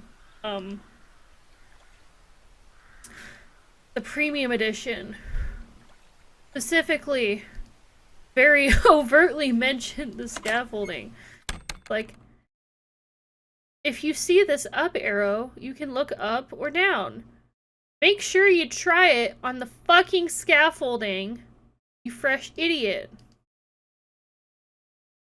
So, yeah. I'm gonna guess that the scaffolding is like something that a lot of... Probably because it's kind of hard to see.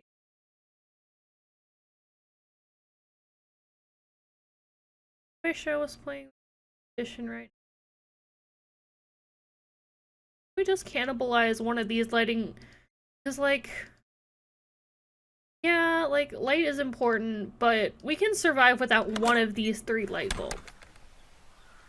Oh yeah, let's see if we got anything.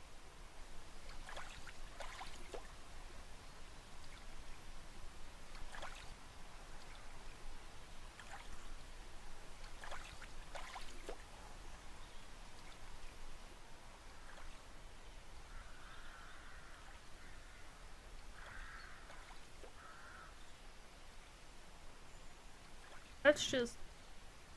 I don't really like neat. Bunch of locked doors.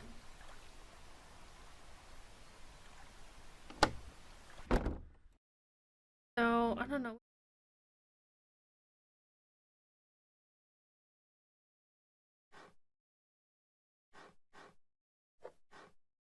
I guess we're gonna need those later.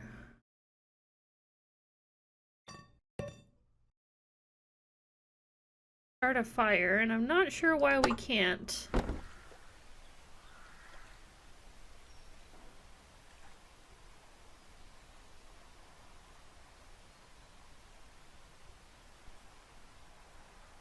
Rhiannon rock. I have this fire photograph. I don't know what to do.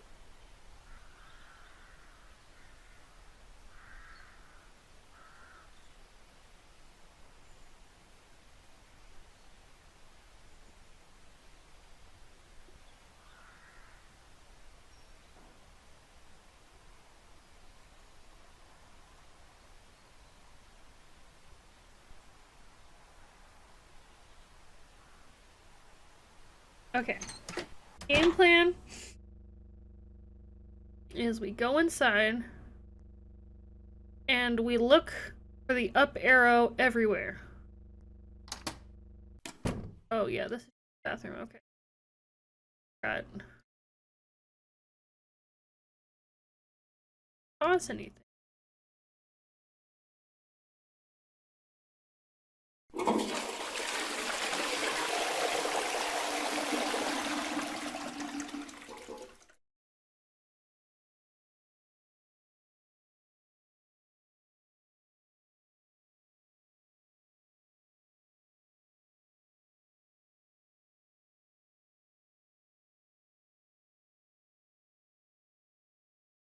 think the toilet seems to be the only thing we can actually like use in. Yeah, so we're looking for up arrows, we're looking for down arrows. Looking. Respectfully. Got the flashlight and the fire photograph from this.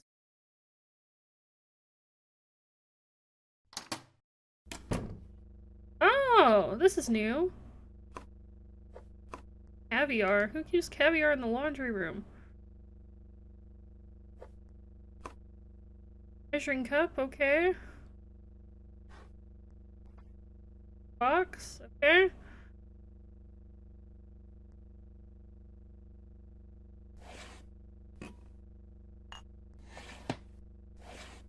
Light bulb! Yeah! Pays to be thorough. Firelighters, yes! Okay, alright. Woo! That fondue thingy. Okay. Knew I missed something. Okay.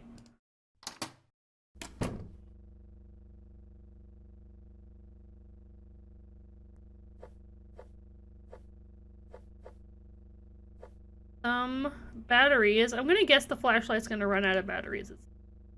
That seems like what that might be for. Alright. Alright. I want to go upstairs before I... Once again, the bestest music. Oh.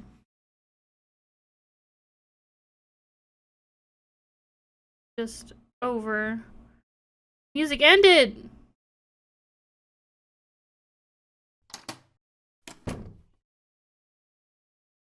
Symbols the thing. Oh god.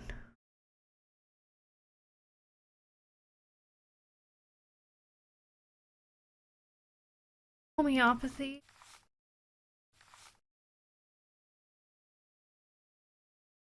Homeopathic medicine? Jen, I'm gonna kill you. No, if the ghosts don't do it first, I will.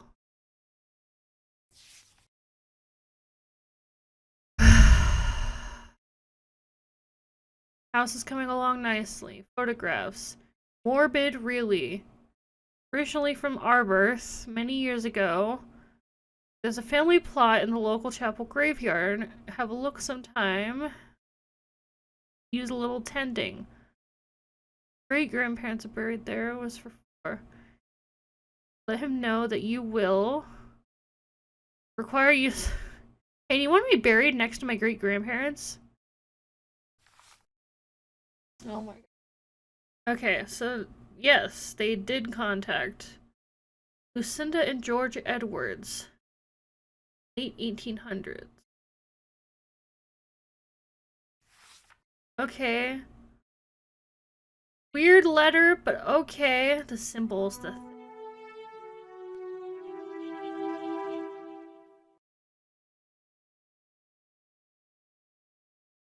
Okay. I remember that. From Bursa Blackboard Banner. Proto-Scientist Monthly. Nutrition for the Open Mind.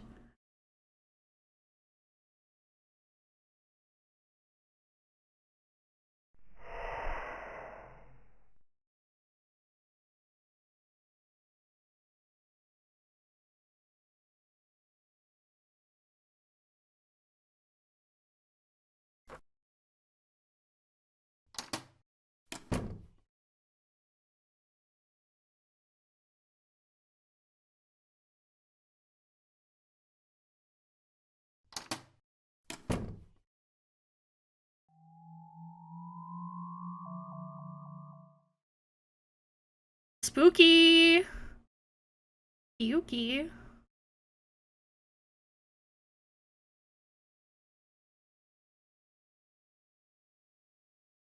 Beatles. Sure.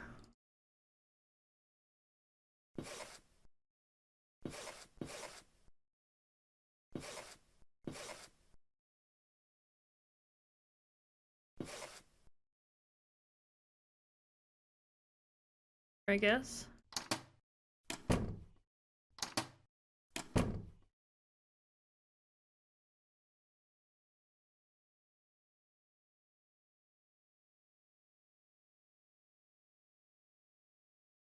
Look, this is the front of everything. I would have known it was home.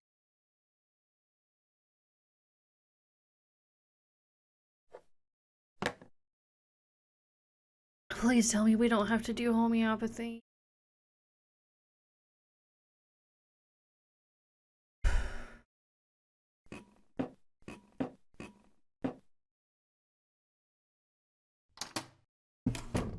Mm-hmm.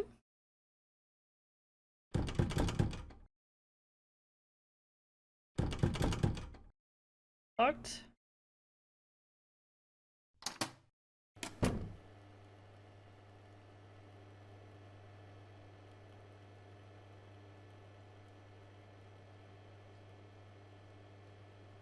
Event.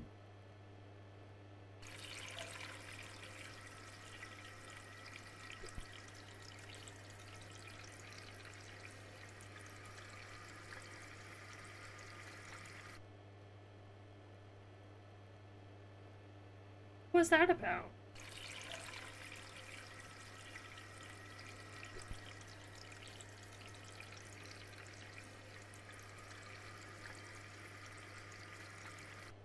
Okay.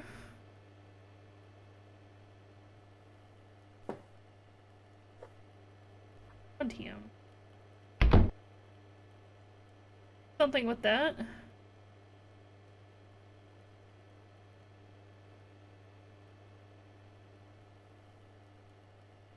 Oh. Okay.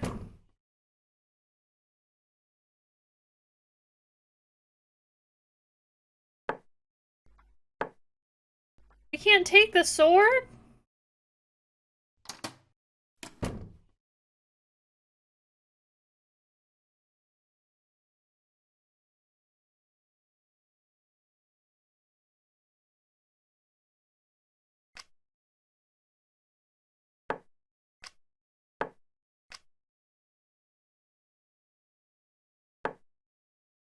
Okay.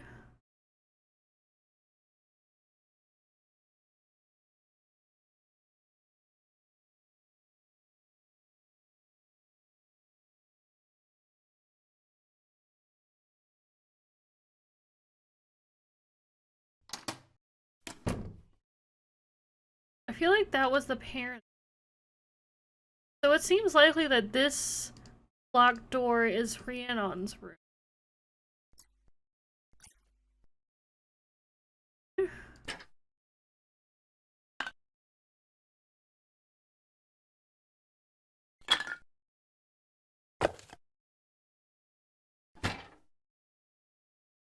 Alright! Now we're talking! Okay. All of that.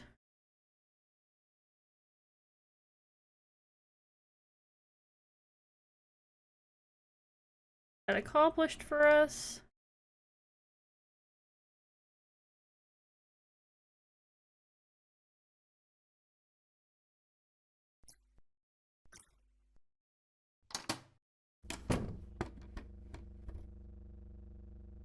I think we need to let the cat starve.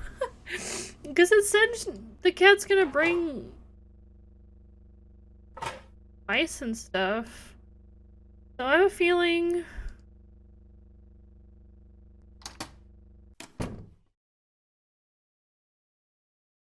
there was... what I'm gonna say. Just... it.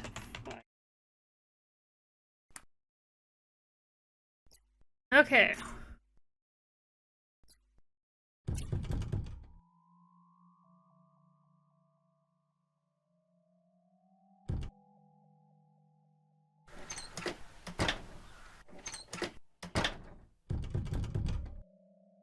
Let me guess, it's gonna be Rhiannon's room.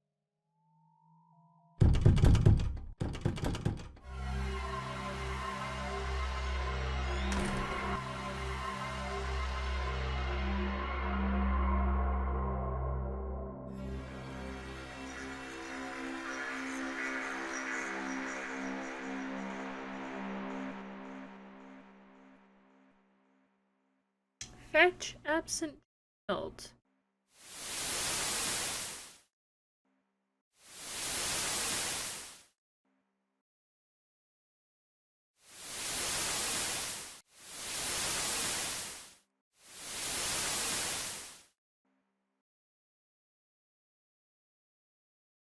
Huh. FAC. I mean, those are all piano keys. So...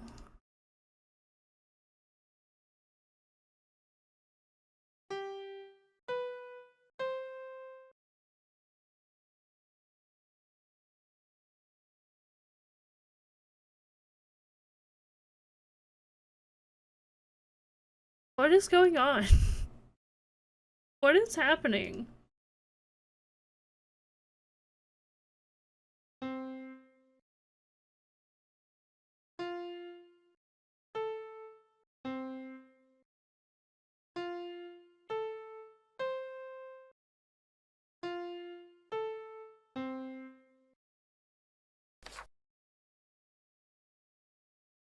Prove how?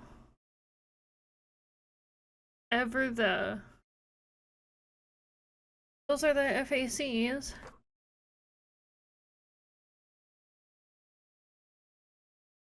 Okay.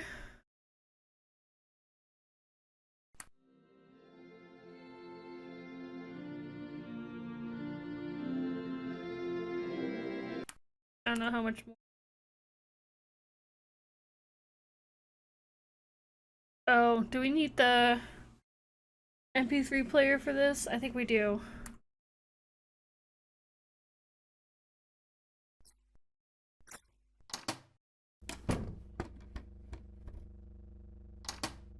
Turn out the wrong door again.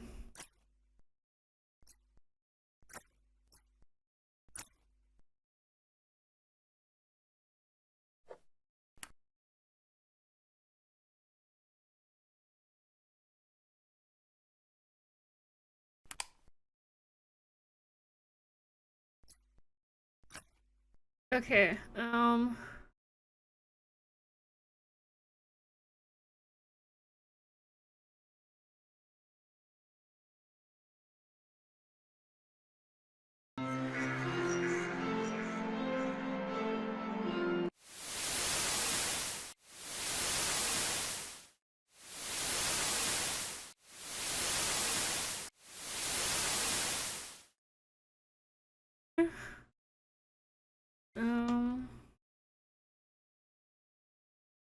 did I not screenshot the music? I could have sworn I screenshot the music. Yes, here it is.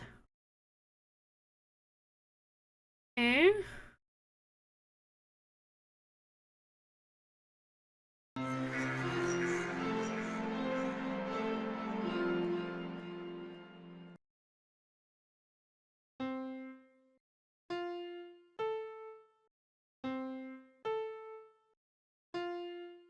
Okay.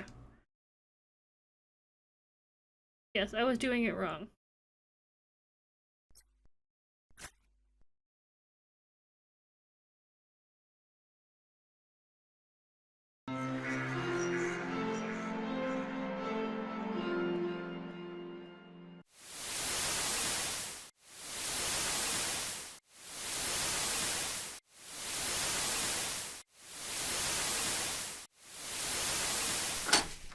Yeah!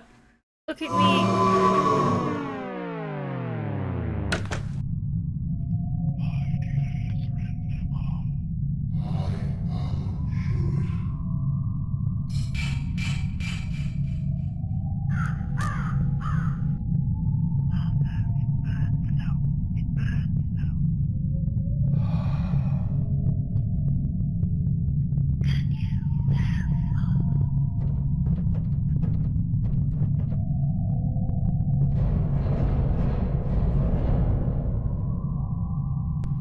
This soul is mine.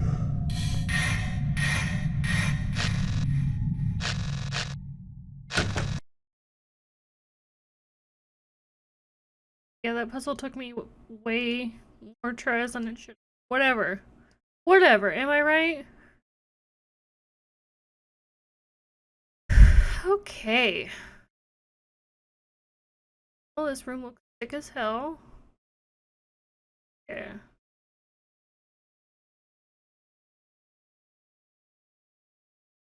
Okay.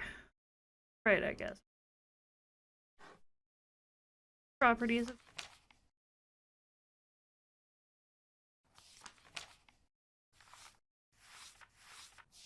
Okay, we're gonna need that for a puzzle later.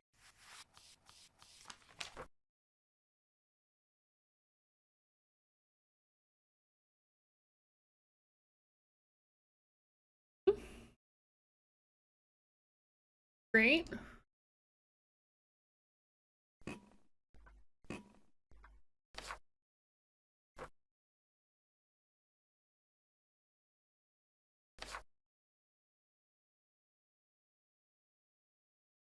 Cool prices. So free?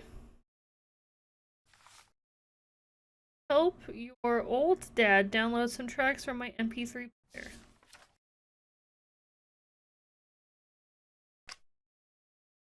Oh boy.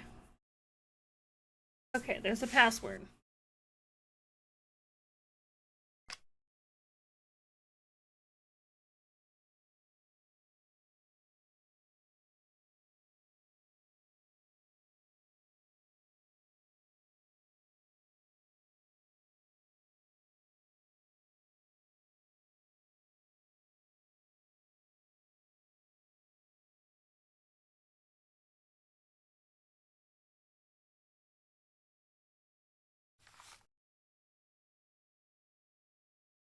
Also the key to my workshop. Okay. Oh, we need the quiz.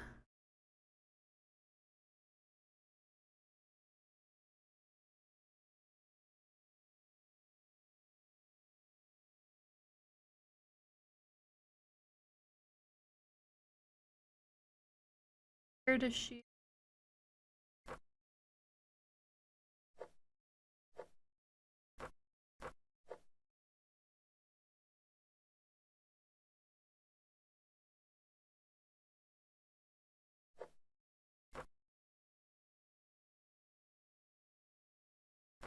This. Why can't we look at that?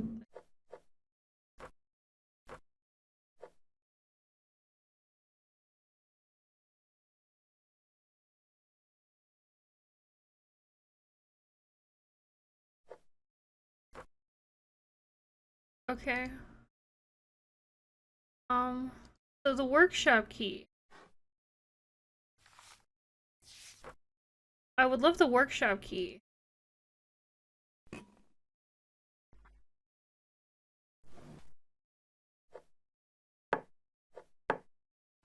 Crayons.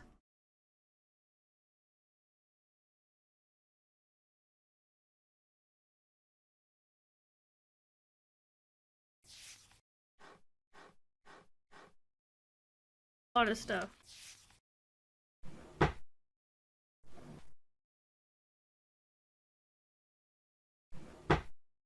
No workshop key.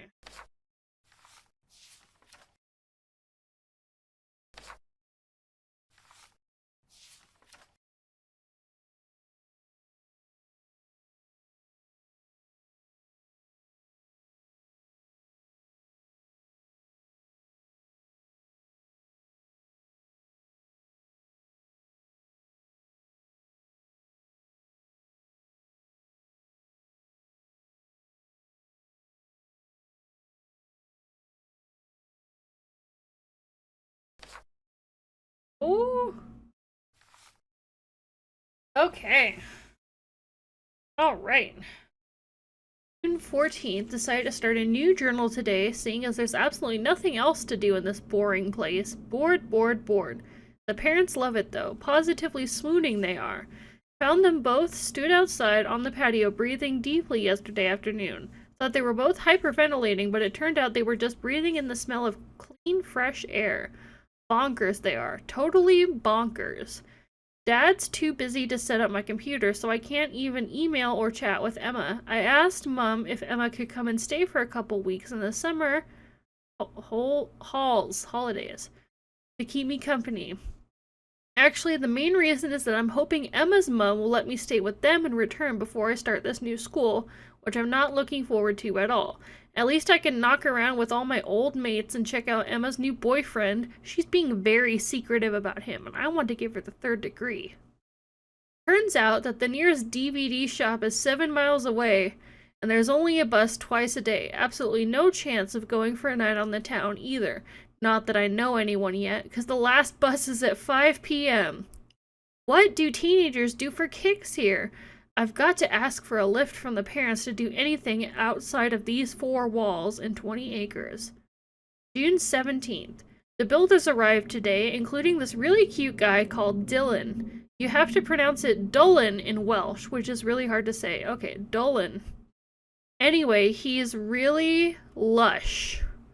He's an apprentice, which means he basically just lugs stuff about and mixes the cement and cleans up and stuff like that. At least there's something nice to look at. Things are looking up. I've also managed to persuade Dad to let me join one of these postal DVD rental thingies. At least then I'll only need a lift to the post box. June 20th. Can't get used to all these awful noises at night. Dad says that all houses make weird noises like the pipes banging and stuff like that, and I'll get used to it eventually. Anyway, I've started sleeping with the door open and my night light on. The parents must sleep like complete logs because they haven't heard anything. Mom probably can't hear anything over Dad's snoring anyway. June 21st. Yippee! Dad's finally got round to fixing up my computer, and the telephone man arrived to connect us up to broadband, so I'm on dash line. Didn't think they'd heard of broadband around here, but I was mistaken, so feeling a bit better now, I can at least chat to Emma. She's going to ask her mom about me staying with them for a couple weeks, and Emma is coming here, defo. She was very keen to know if the builders would still be here. I wonder why. She's dumped Darren because she says he was more interested in playing football than seeing her. Typical males. Which reminds me, must think of a new password for my computer. June 22nd. Had a weird dream last night, something about some bloke with a beard. He was searching around the place like he was looking for something. It was kind of like this house, only it looked different, all dark and gloomy. Anyway, it woke me up and I was really scared. Then I heard this really, really big bang, like someone banging on a door. Probably Sooty bringing a mouse in through the cat flap. But anyway, I got up and put the light on and emailed Emma. I nearly went and got in bed with Mom and Dad, but then I decided I'm a bit old for that and I don't think I could stand Dad's snoring at such close quarters. June 26th. Only 3 weeks till Emma arrives. I thought that getting the last few weeks of term off school would be cool, but down here, there's just nothing to do except ogle Dullen. Had another strange dream the other night. Can't remember it very well now, but it was that weird bloke again. He looked really sad, and in my dream I felt like he was trying to get me to help him look for whatever he's looking for. Anyway, call me mad, but I decided to have a poke around my room because I'm sure the room in my dream was my bedroom, except it looked a bit different. I didn't find anything, of course. Well, not without tearing up the floorboards, and I don't think Dad would be very impressed if I did that. There's an old fireplace, though, which has been boarded up. Be dead cool if there was something in there. Dad says he's going to open up all the old fireplaces eventually, so maybe I can have a better look then. Anyway, I hope I don't have any more of these dreams as they are a bit scary. Still haven't got used to the bumps in the night either. Can't wait for Emma to arrive. 3rd July. Only 2 weeks till Emma. I say only 2 weeks, but every week here is like a lifetime. Last night, I'll swear that I was awake when I saw that bloke from my dreams. Mum says I must have been asleep dreaming I was awake. Like, duh, I'm sure I know whether I'm awake or asleep. The funny thing was that although I was scared to death, I couldn't seem to move. So I shut my eyes and I must have fallen asleep again. Oh god, either we've got a ghost or I'm going loopy. I think I'll have a look around on the internet and see if there are any ghost sites that mention this place. If there are, we're moving house. Well, there was nothing about Tipperary on the ghost hunting sites, but there was a load of stuff about this bloke called Pryderi, which is probably where this house got its name. Apparently Tib means house in Welsh. I should have known that, shouldn't I? Anyway, this Pryderi was a king hundreds of years ago, and he ruled an area called Arberth, which is the name of the stream that runs by Tipperary, and of course the name of the town. There are loads of legends about him, which are probably quite interesting if you like that kind of thing. History is not exactly my favorite subject. 5th July. Went on a meet everyone day at my new school today so that I won't be a total stranger when the new term starts in September. It was okay, really. It's not as big as my last school, although the classes are just as big, but there are fewer of them.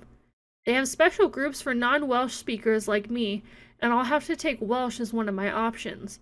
Otherwise, the teachers are just as weird as my last school. Turns out there's a girl in my art class who lives at the farm just up the road, so she's going to call round one weekend. She's called... oh... Gwenlyn? Gwenthian? Not sure. I hope she'll let me call her Gwen until I can get my tongue round the double L. At the moment, the more I try to say it, the more I sound like I've got a bad case of phlegm. Gwenthian? Not sure. Gwen came around the other day, and I was telling her about my internet research. She's done quite a bit of delving into the history of around here, and thinks it may be worth trying to find out whether there was a house or dwelling, or whatever they called them hundreds of years ago, on the spot where our house is. I asked Dad, and he said that some of our house was built in the 1600s, and then more was added in the 1800s, but I suppose there could have been something before which was knocked down or something like that. Gwen also said that no one has lived here for as long as she can remember, although she's heard her mom talk about hippies and squatters that have used the land and buildings especially since the 1960s. I wonder why no one bought the place and did it up like we're doing. Arr! I hope it's nothing to do with the spooky goings-on. Anyway, I really like Gwen. I think she'll make a good friend. 16th July. Or is that 10th July? 10, I think. Only 1 week till Emma. Actually, it's not been so bad since I met Gwen. The days are boring, but she's been around most evenings after school, and I've been over to her place. She's got a great horse that she looks after and rides. I think I'll have to start working on Mom and Dad and see if they'll buy me one. Gwen's going to give me a few lessons to see if I take to horse riding. The downside is that I'm having more dreams. Well, they're nightmares, really. Also, the noises just keep on, and Mom and Dad are beginning to think I'm making it up, because they never hear anything. The dream is always the same every time. Same bloke, same sad expression, same feeling that he's trying to get me to do something, except that because I don't know what I'm supposed to be doing, he seems to be getting mad at me. The noises always come before and after the dream, and I'm still not sure whether I'm really asleep or not. It's like being awake, but being in a trance. Once it gets light outside, I fall asleep properly and sleep till midday. Mom's getting a bit fed up with me because she thinks I won't be able to get up on time when school starts. Anyway, when Emma arrives, she'll be sleeping with me in my room, so she'll hear the noises too and tell Mom, and then I won't feel like it's just me. 17th July. Emma will be here soon. Can't wait. 31st July. Haven't written anything for 2 weeks while Emma's been here. It was great to see her. I really miss being with the old crowd back home. I think she finally realized just how isolated this place is, though. We had a great time, even so. Watched loads of DVDs and played a load of new CDs that Emma brought with her. We had a couple of trips into town with Mom, and there are some half-decent shops for clothes and such, but nothing like what I'm used to. Turns out that Emma's parents are splitting up, so that's really bad. But it also means that I couldn't go back to Emma's to stay, as things are a bit strained. I feel sorry for Emma in all this. The most bizarre thing is that while Emma was here, there were no noises, no dreams, nothing. Now I do think I'm going mad. Surely I couldn't have imagined it all. 2nd August. Yes, it's official. I am going mad. As soon as Emma had gone, literally the first night I spent back on my own, the noises and dreams started again. I really feel like I don't want to be here anymore. Mom and Dad are starting to get worried about me and suggested that maybe I should go and stay at my Auntie Betty's for a while for a change. What they really mean is give me a chance to sort my head out. I mean, I gotta say, Rhiannon, it doesn't sound like a bad idea.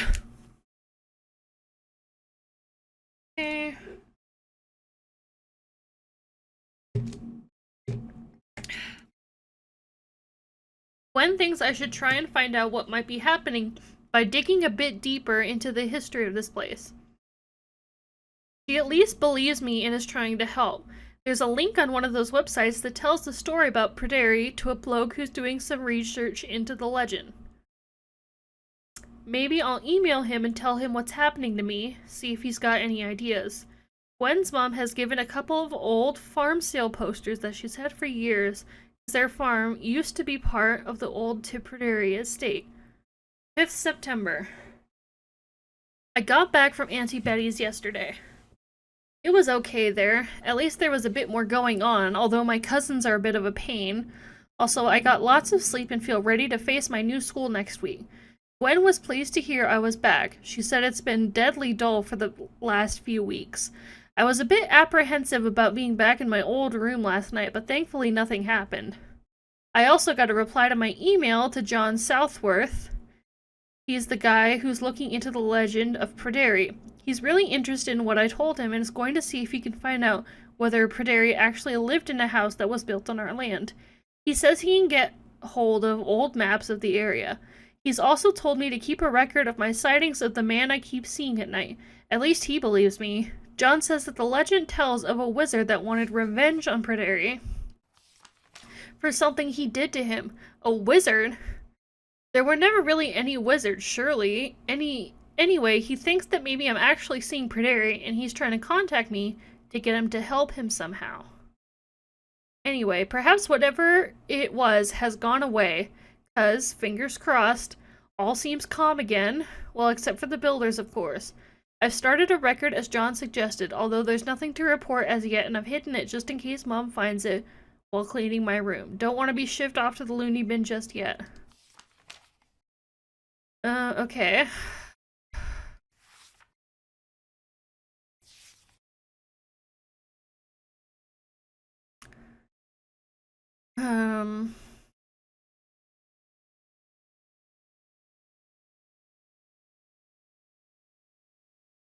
Must think of a new password for my computer. Related to males? Their password like Dylan or something?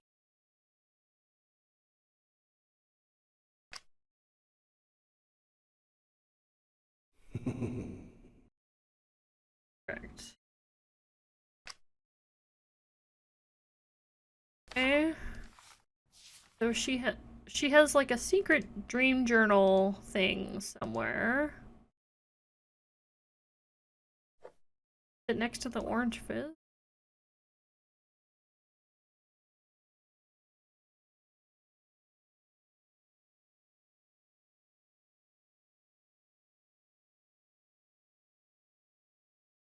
Huh?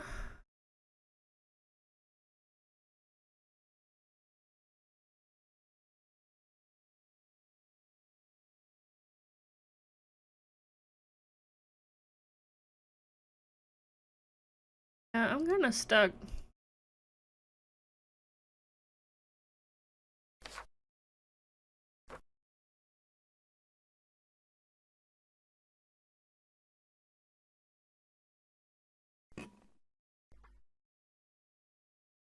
Oh my god, is it like a pig like the legends that Barry got like he did?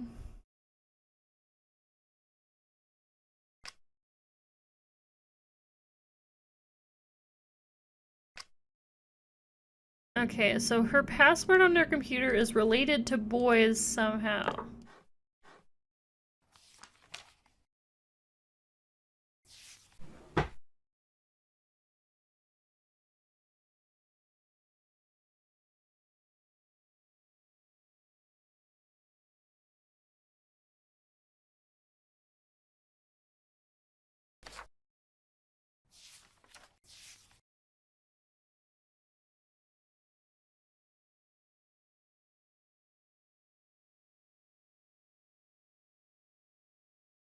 Darren.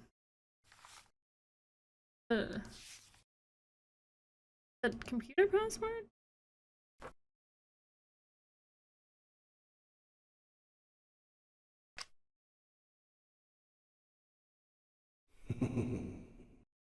Incorrect.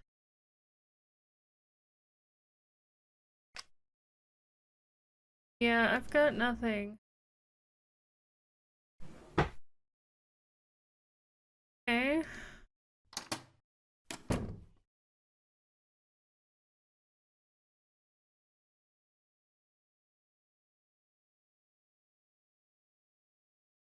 Huh.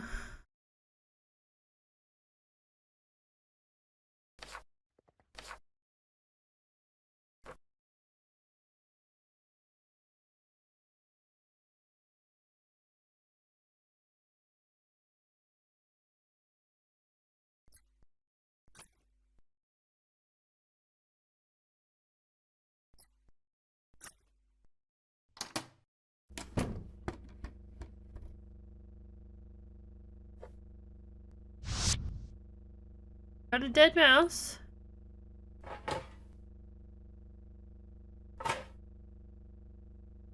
Guess we could try to get some more fire? Wood? Oh. Yeah, I gotta say,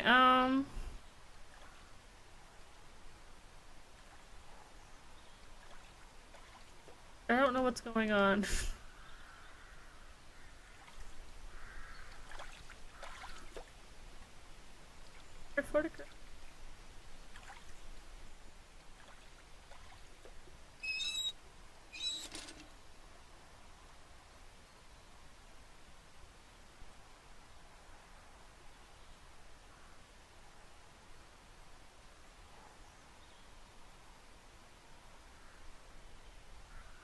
Richard.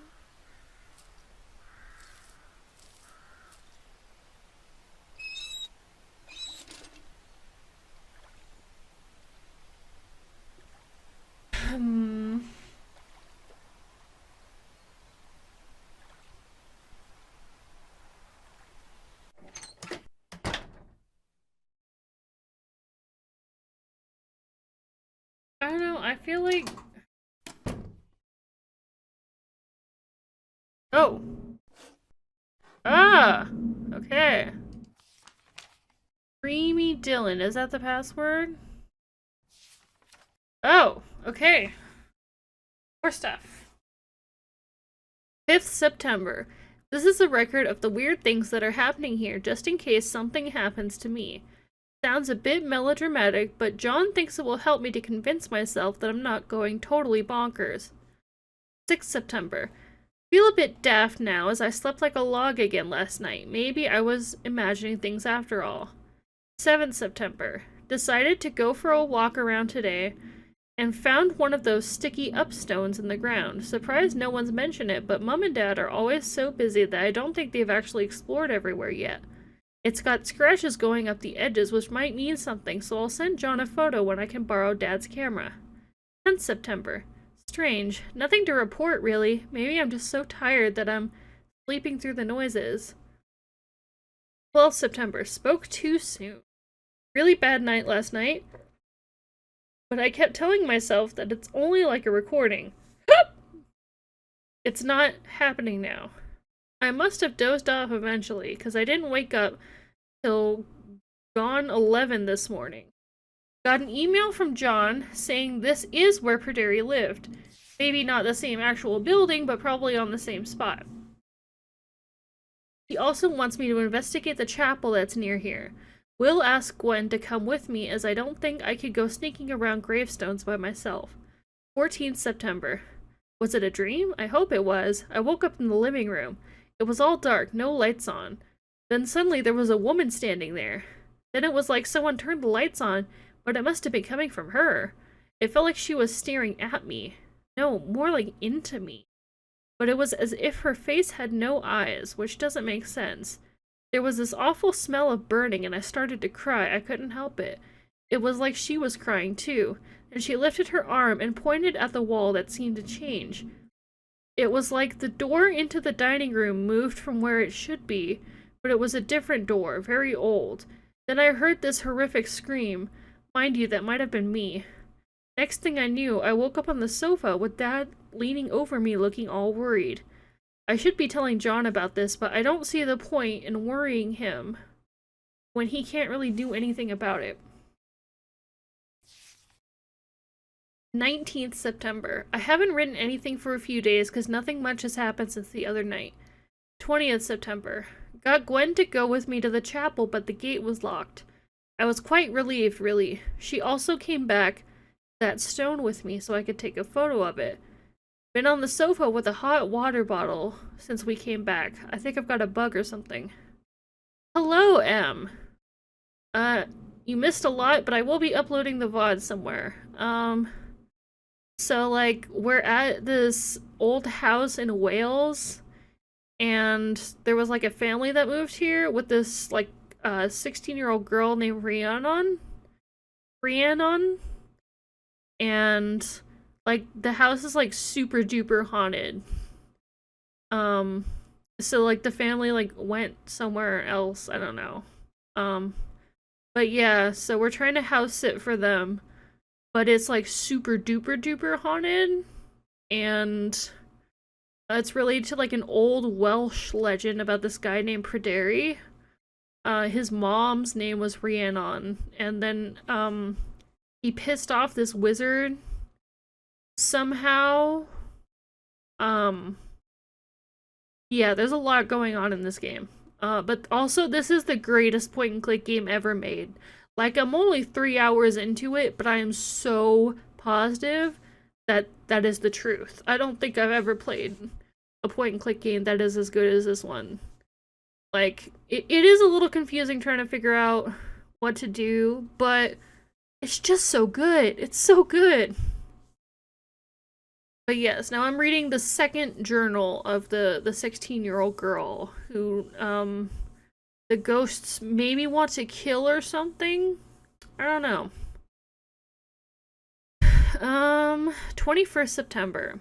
I can't believe I'm sitting here writing this and everything seems normal, yet last night was like a complete nightmare. I've read about people saying that they wake up with a feeling like something is sitting on their chest, and that was pretty much what happened to me. I couldn't breathe and my legs and arms wouldn't move either. Then the whispering started and got so loud that I thought my head would explode. It was saying Rhiannon, and I'm sure I heard Pryderi, and there was other stuff I couldn't make out. That could have been because I was mortified. It was like a crowd of people all whispering different things. I somehow made it into Mum and Dad's room. Mum says I was sleepwalking because she couldn't get any sense out of me, but I'm sure I was awake and too scared to explain why I was there. I still feel ill though, really weak and shaky. Asked Dad if there are any deeds to this house, but he says that the bank have them until we've paid off the mortgage. 22nd September. Can hardly write this as I can't think straight. Something is in my room and it won't let me sleep. I think it's trying to kill me and I don't know why. I can't see anything, but it just feels heavy in there. And that horrible burning smell is back. Mum has made me a bed up in the guest room amongst the paint pots because I said I couldn't stand the noises in my room, and she's talking to Dad about us going away for a few days. So I went to bed, and the next thing I knew I was back in my room, just stood there with all the banging and whispering and I couldn't move. I've got to get away from here. Oh boy. Pryderi must rest. Rhiannon shall be the fourth. No, you have humiliated me! Your soul is bound! Make it stop, Daddy. Please make it stop. Okay, this part is Rhiannon's handwriting. Lovely. Okay, so Dreamy Dylan seems to be the computer password. Okay, and this is the... Okay, so this was another case of not noticing the down arrow. Okay. Okay. So Dolan. You're not Dylan, Dolan. Password incorrect. Does it have to be Dolan?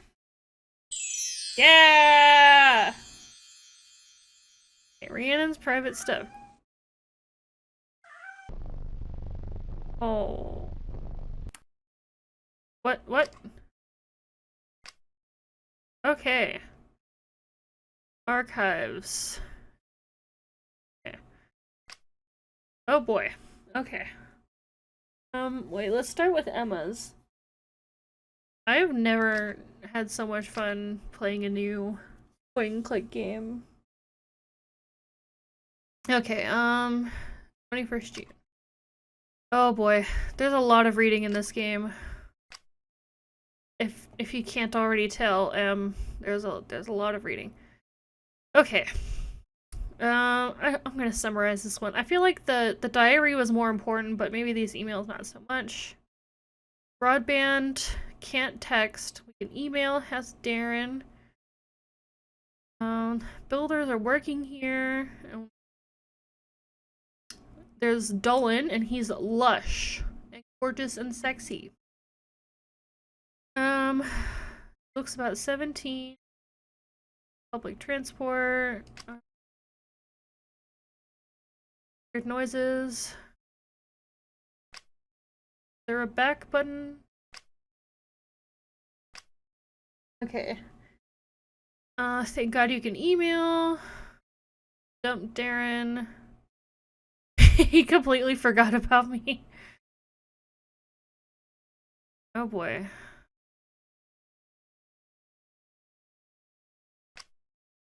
Yeah, make Dolan a cup of tea. That's how you flirt.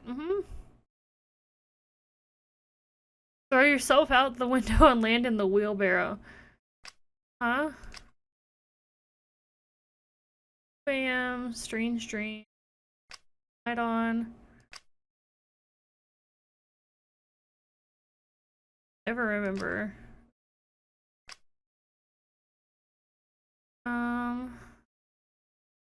Are your mom and dad going to divorce? He can't understand why I dumped him. Mark Granger. Not interested in football at all. Great start. What is this about Mark?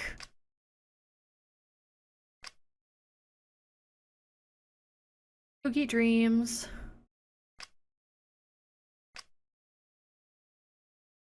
Distracted by Mark. Ugh.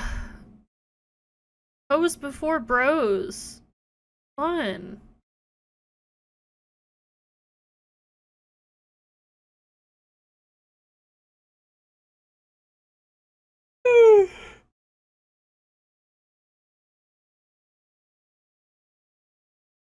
She's going to stay with Gran.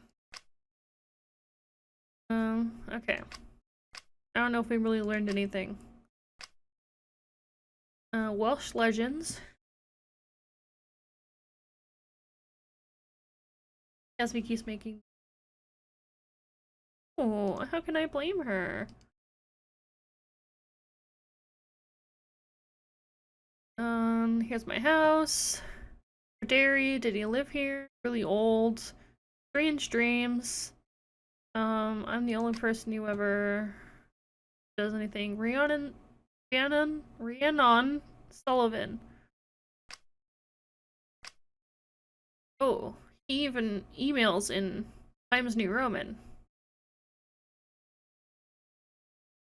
Wonderful to talk to someone who lives in the area.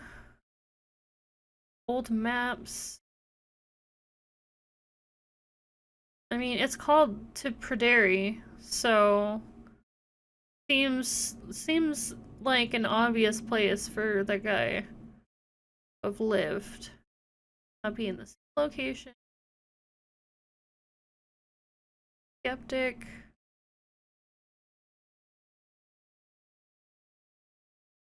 May not be actual ghosts. Spoiler alert, it is super duper actual ghosts. Like, they are really mad.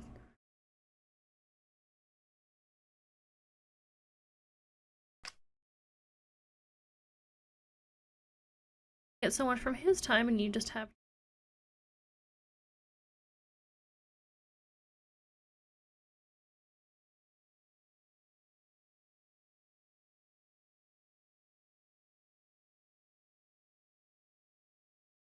lunch.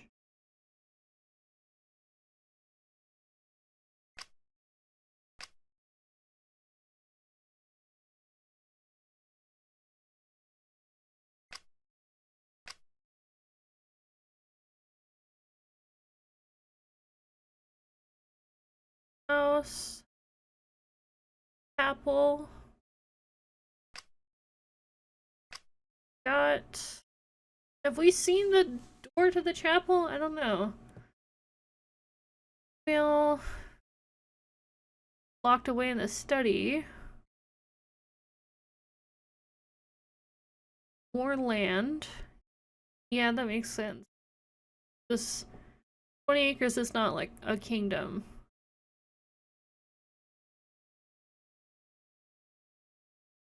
Dad's camera.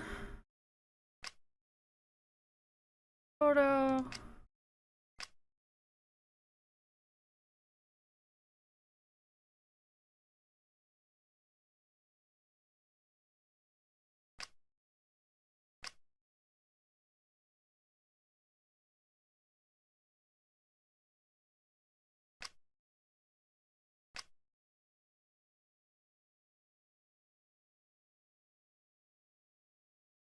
Back in this is commune. Copied her message.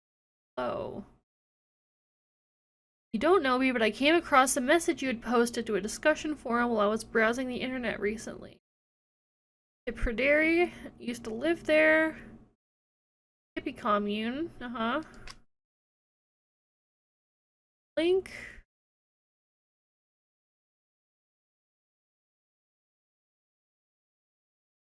"12 adults and 7 children. Wow. Strange occurrences. Little trinket.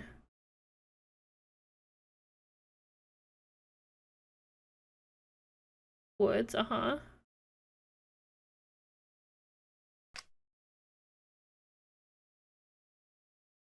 Often high from eating magic mushrooms. Rhiannon. Oh. Huh? Left 2 small children. She never would have lived without them. Yeah. Probably not. Huh? Presence in the...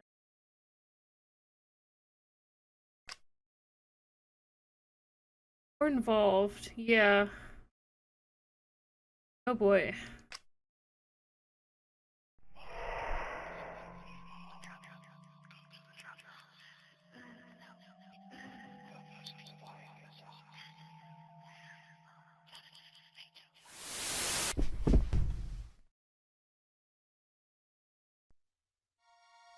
Oh, we're at chapter 2.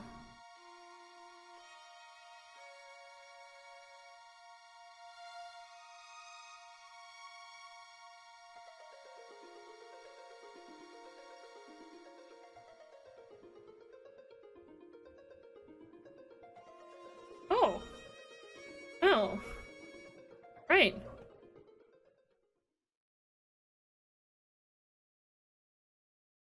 We have mail. Oh. Oh boy.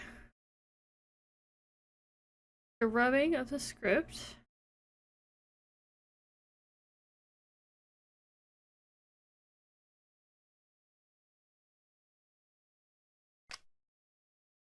Oh. Right.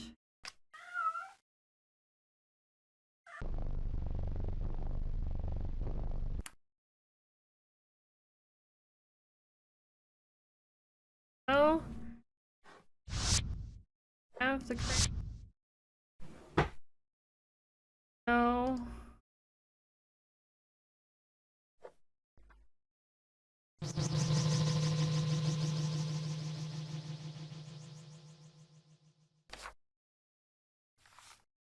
Okay. So, the ghost wants us to listen to the MP3, which should be charged now.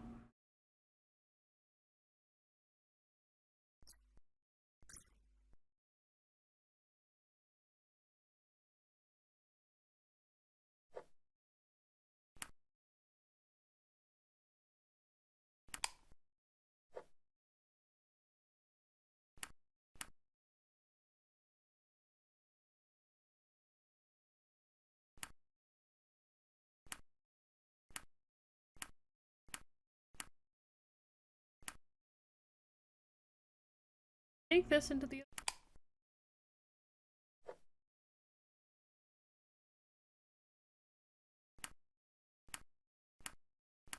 Oh, maybe we have to go turn it on.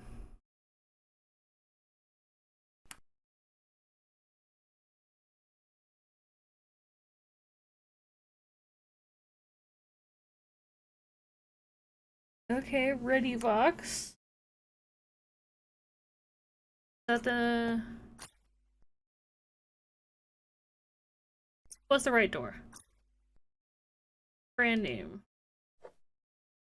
Persavox.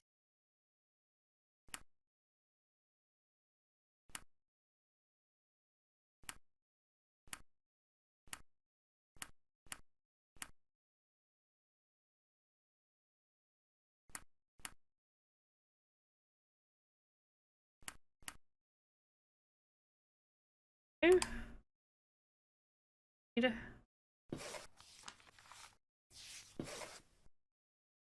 Need headphones.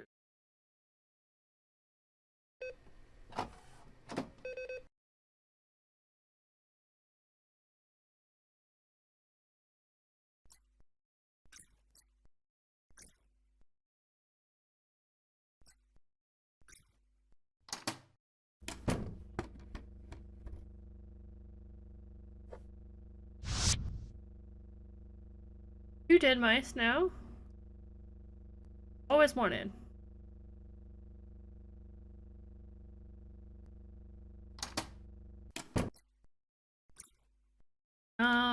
Yeah, I'm wondering if I should leave it for tonight. Oh, wait. Ooh.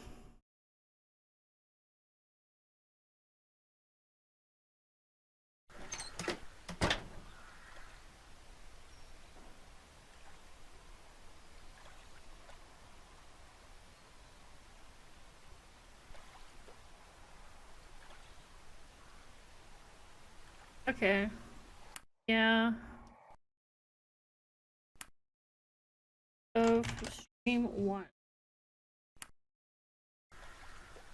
Okay, yeah. That was fun. Obviously, I went like twice as long as I usually do. Yeah, had a good time. I don't know if I really want to read someone right now. I'll just end the stream. Oh, right. Yes, we're supposed to be doing professional sign-offs for my PeerTube channel. That was a great first stream, everyone. I'll see you in episode 2, whenever the fuck that is.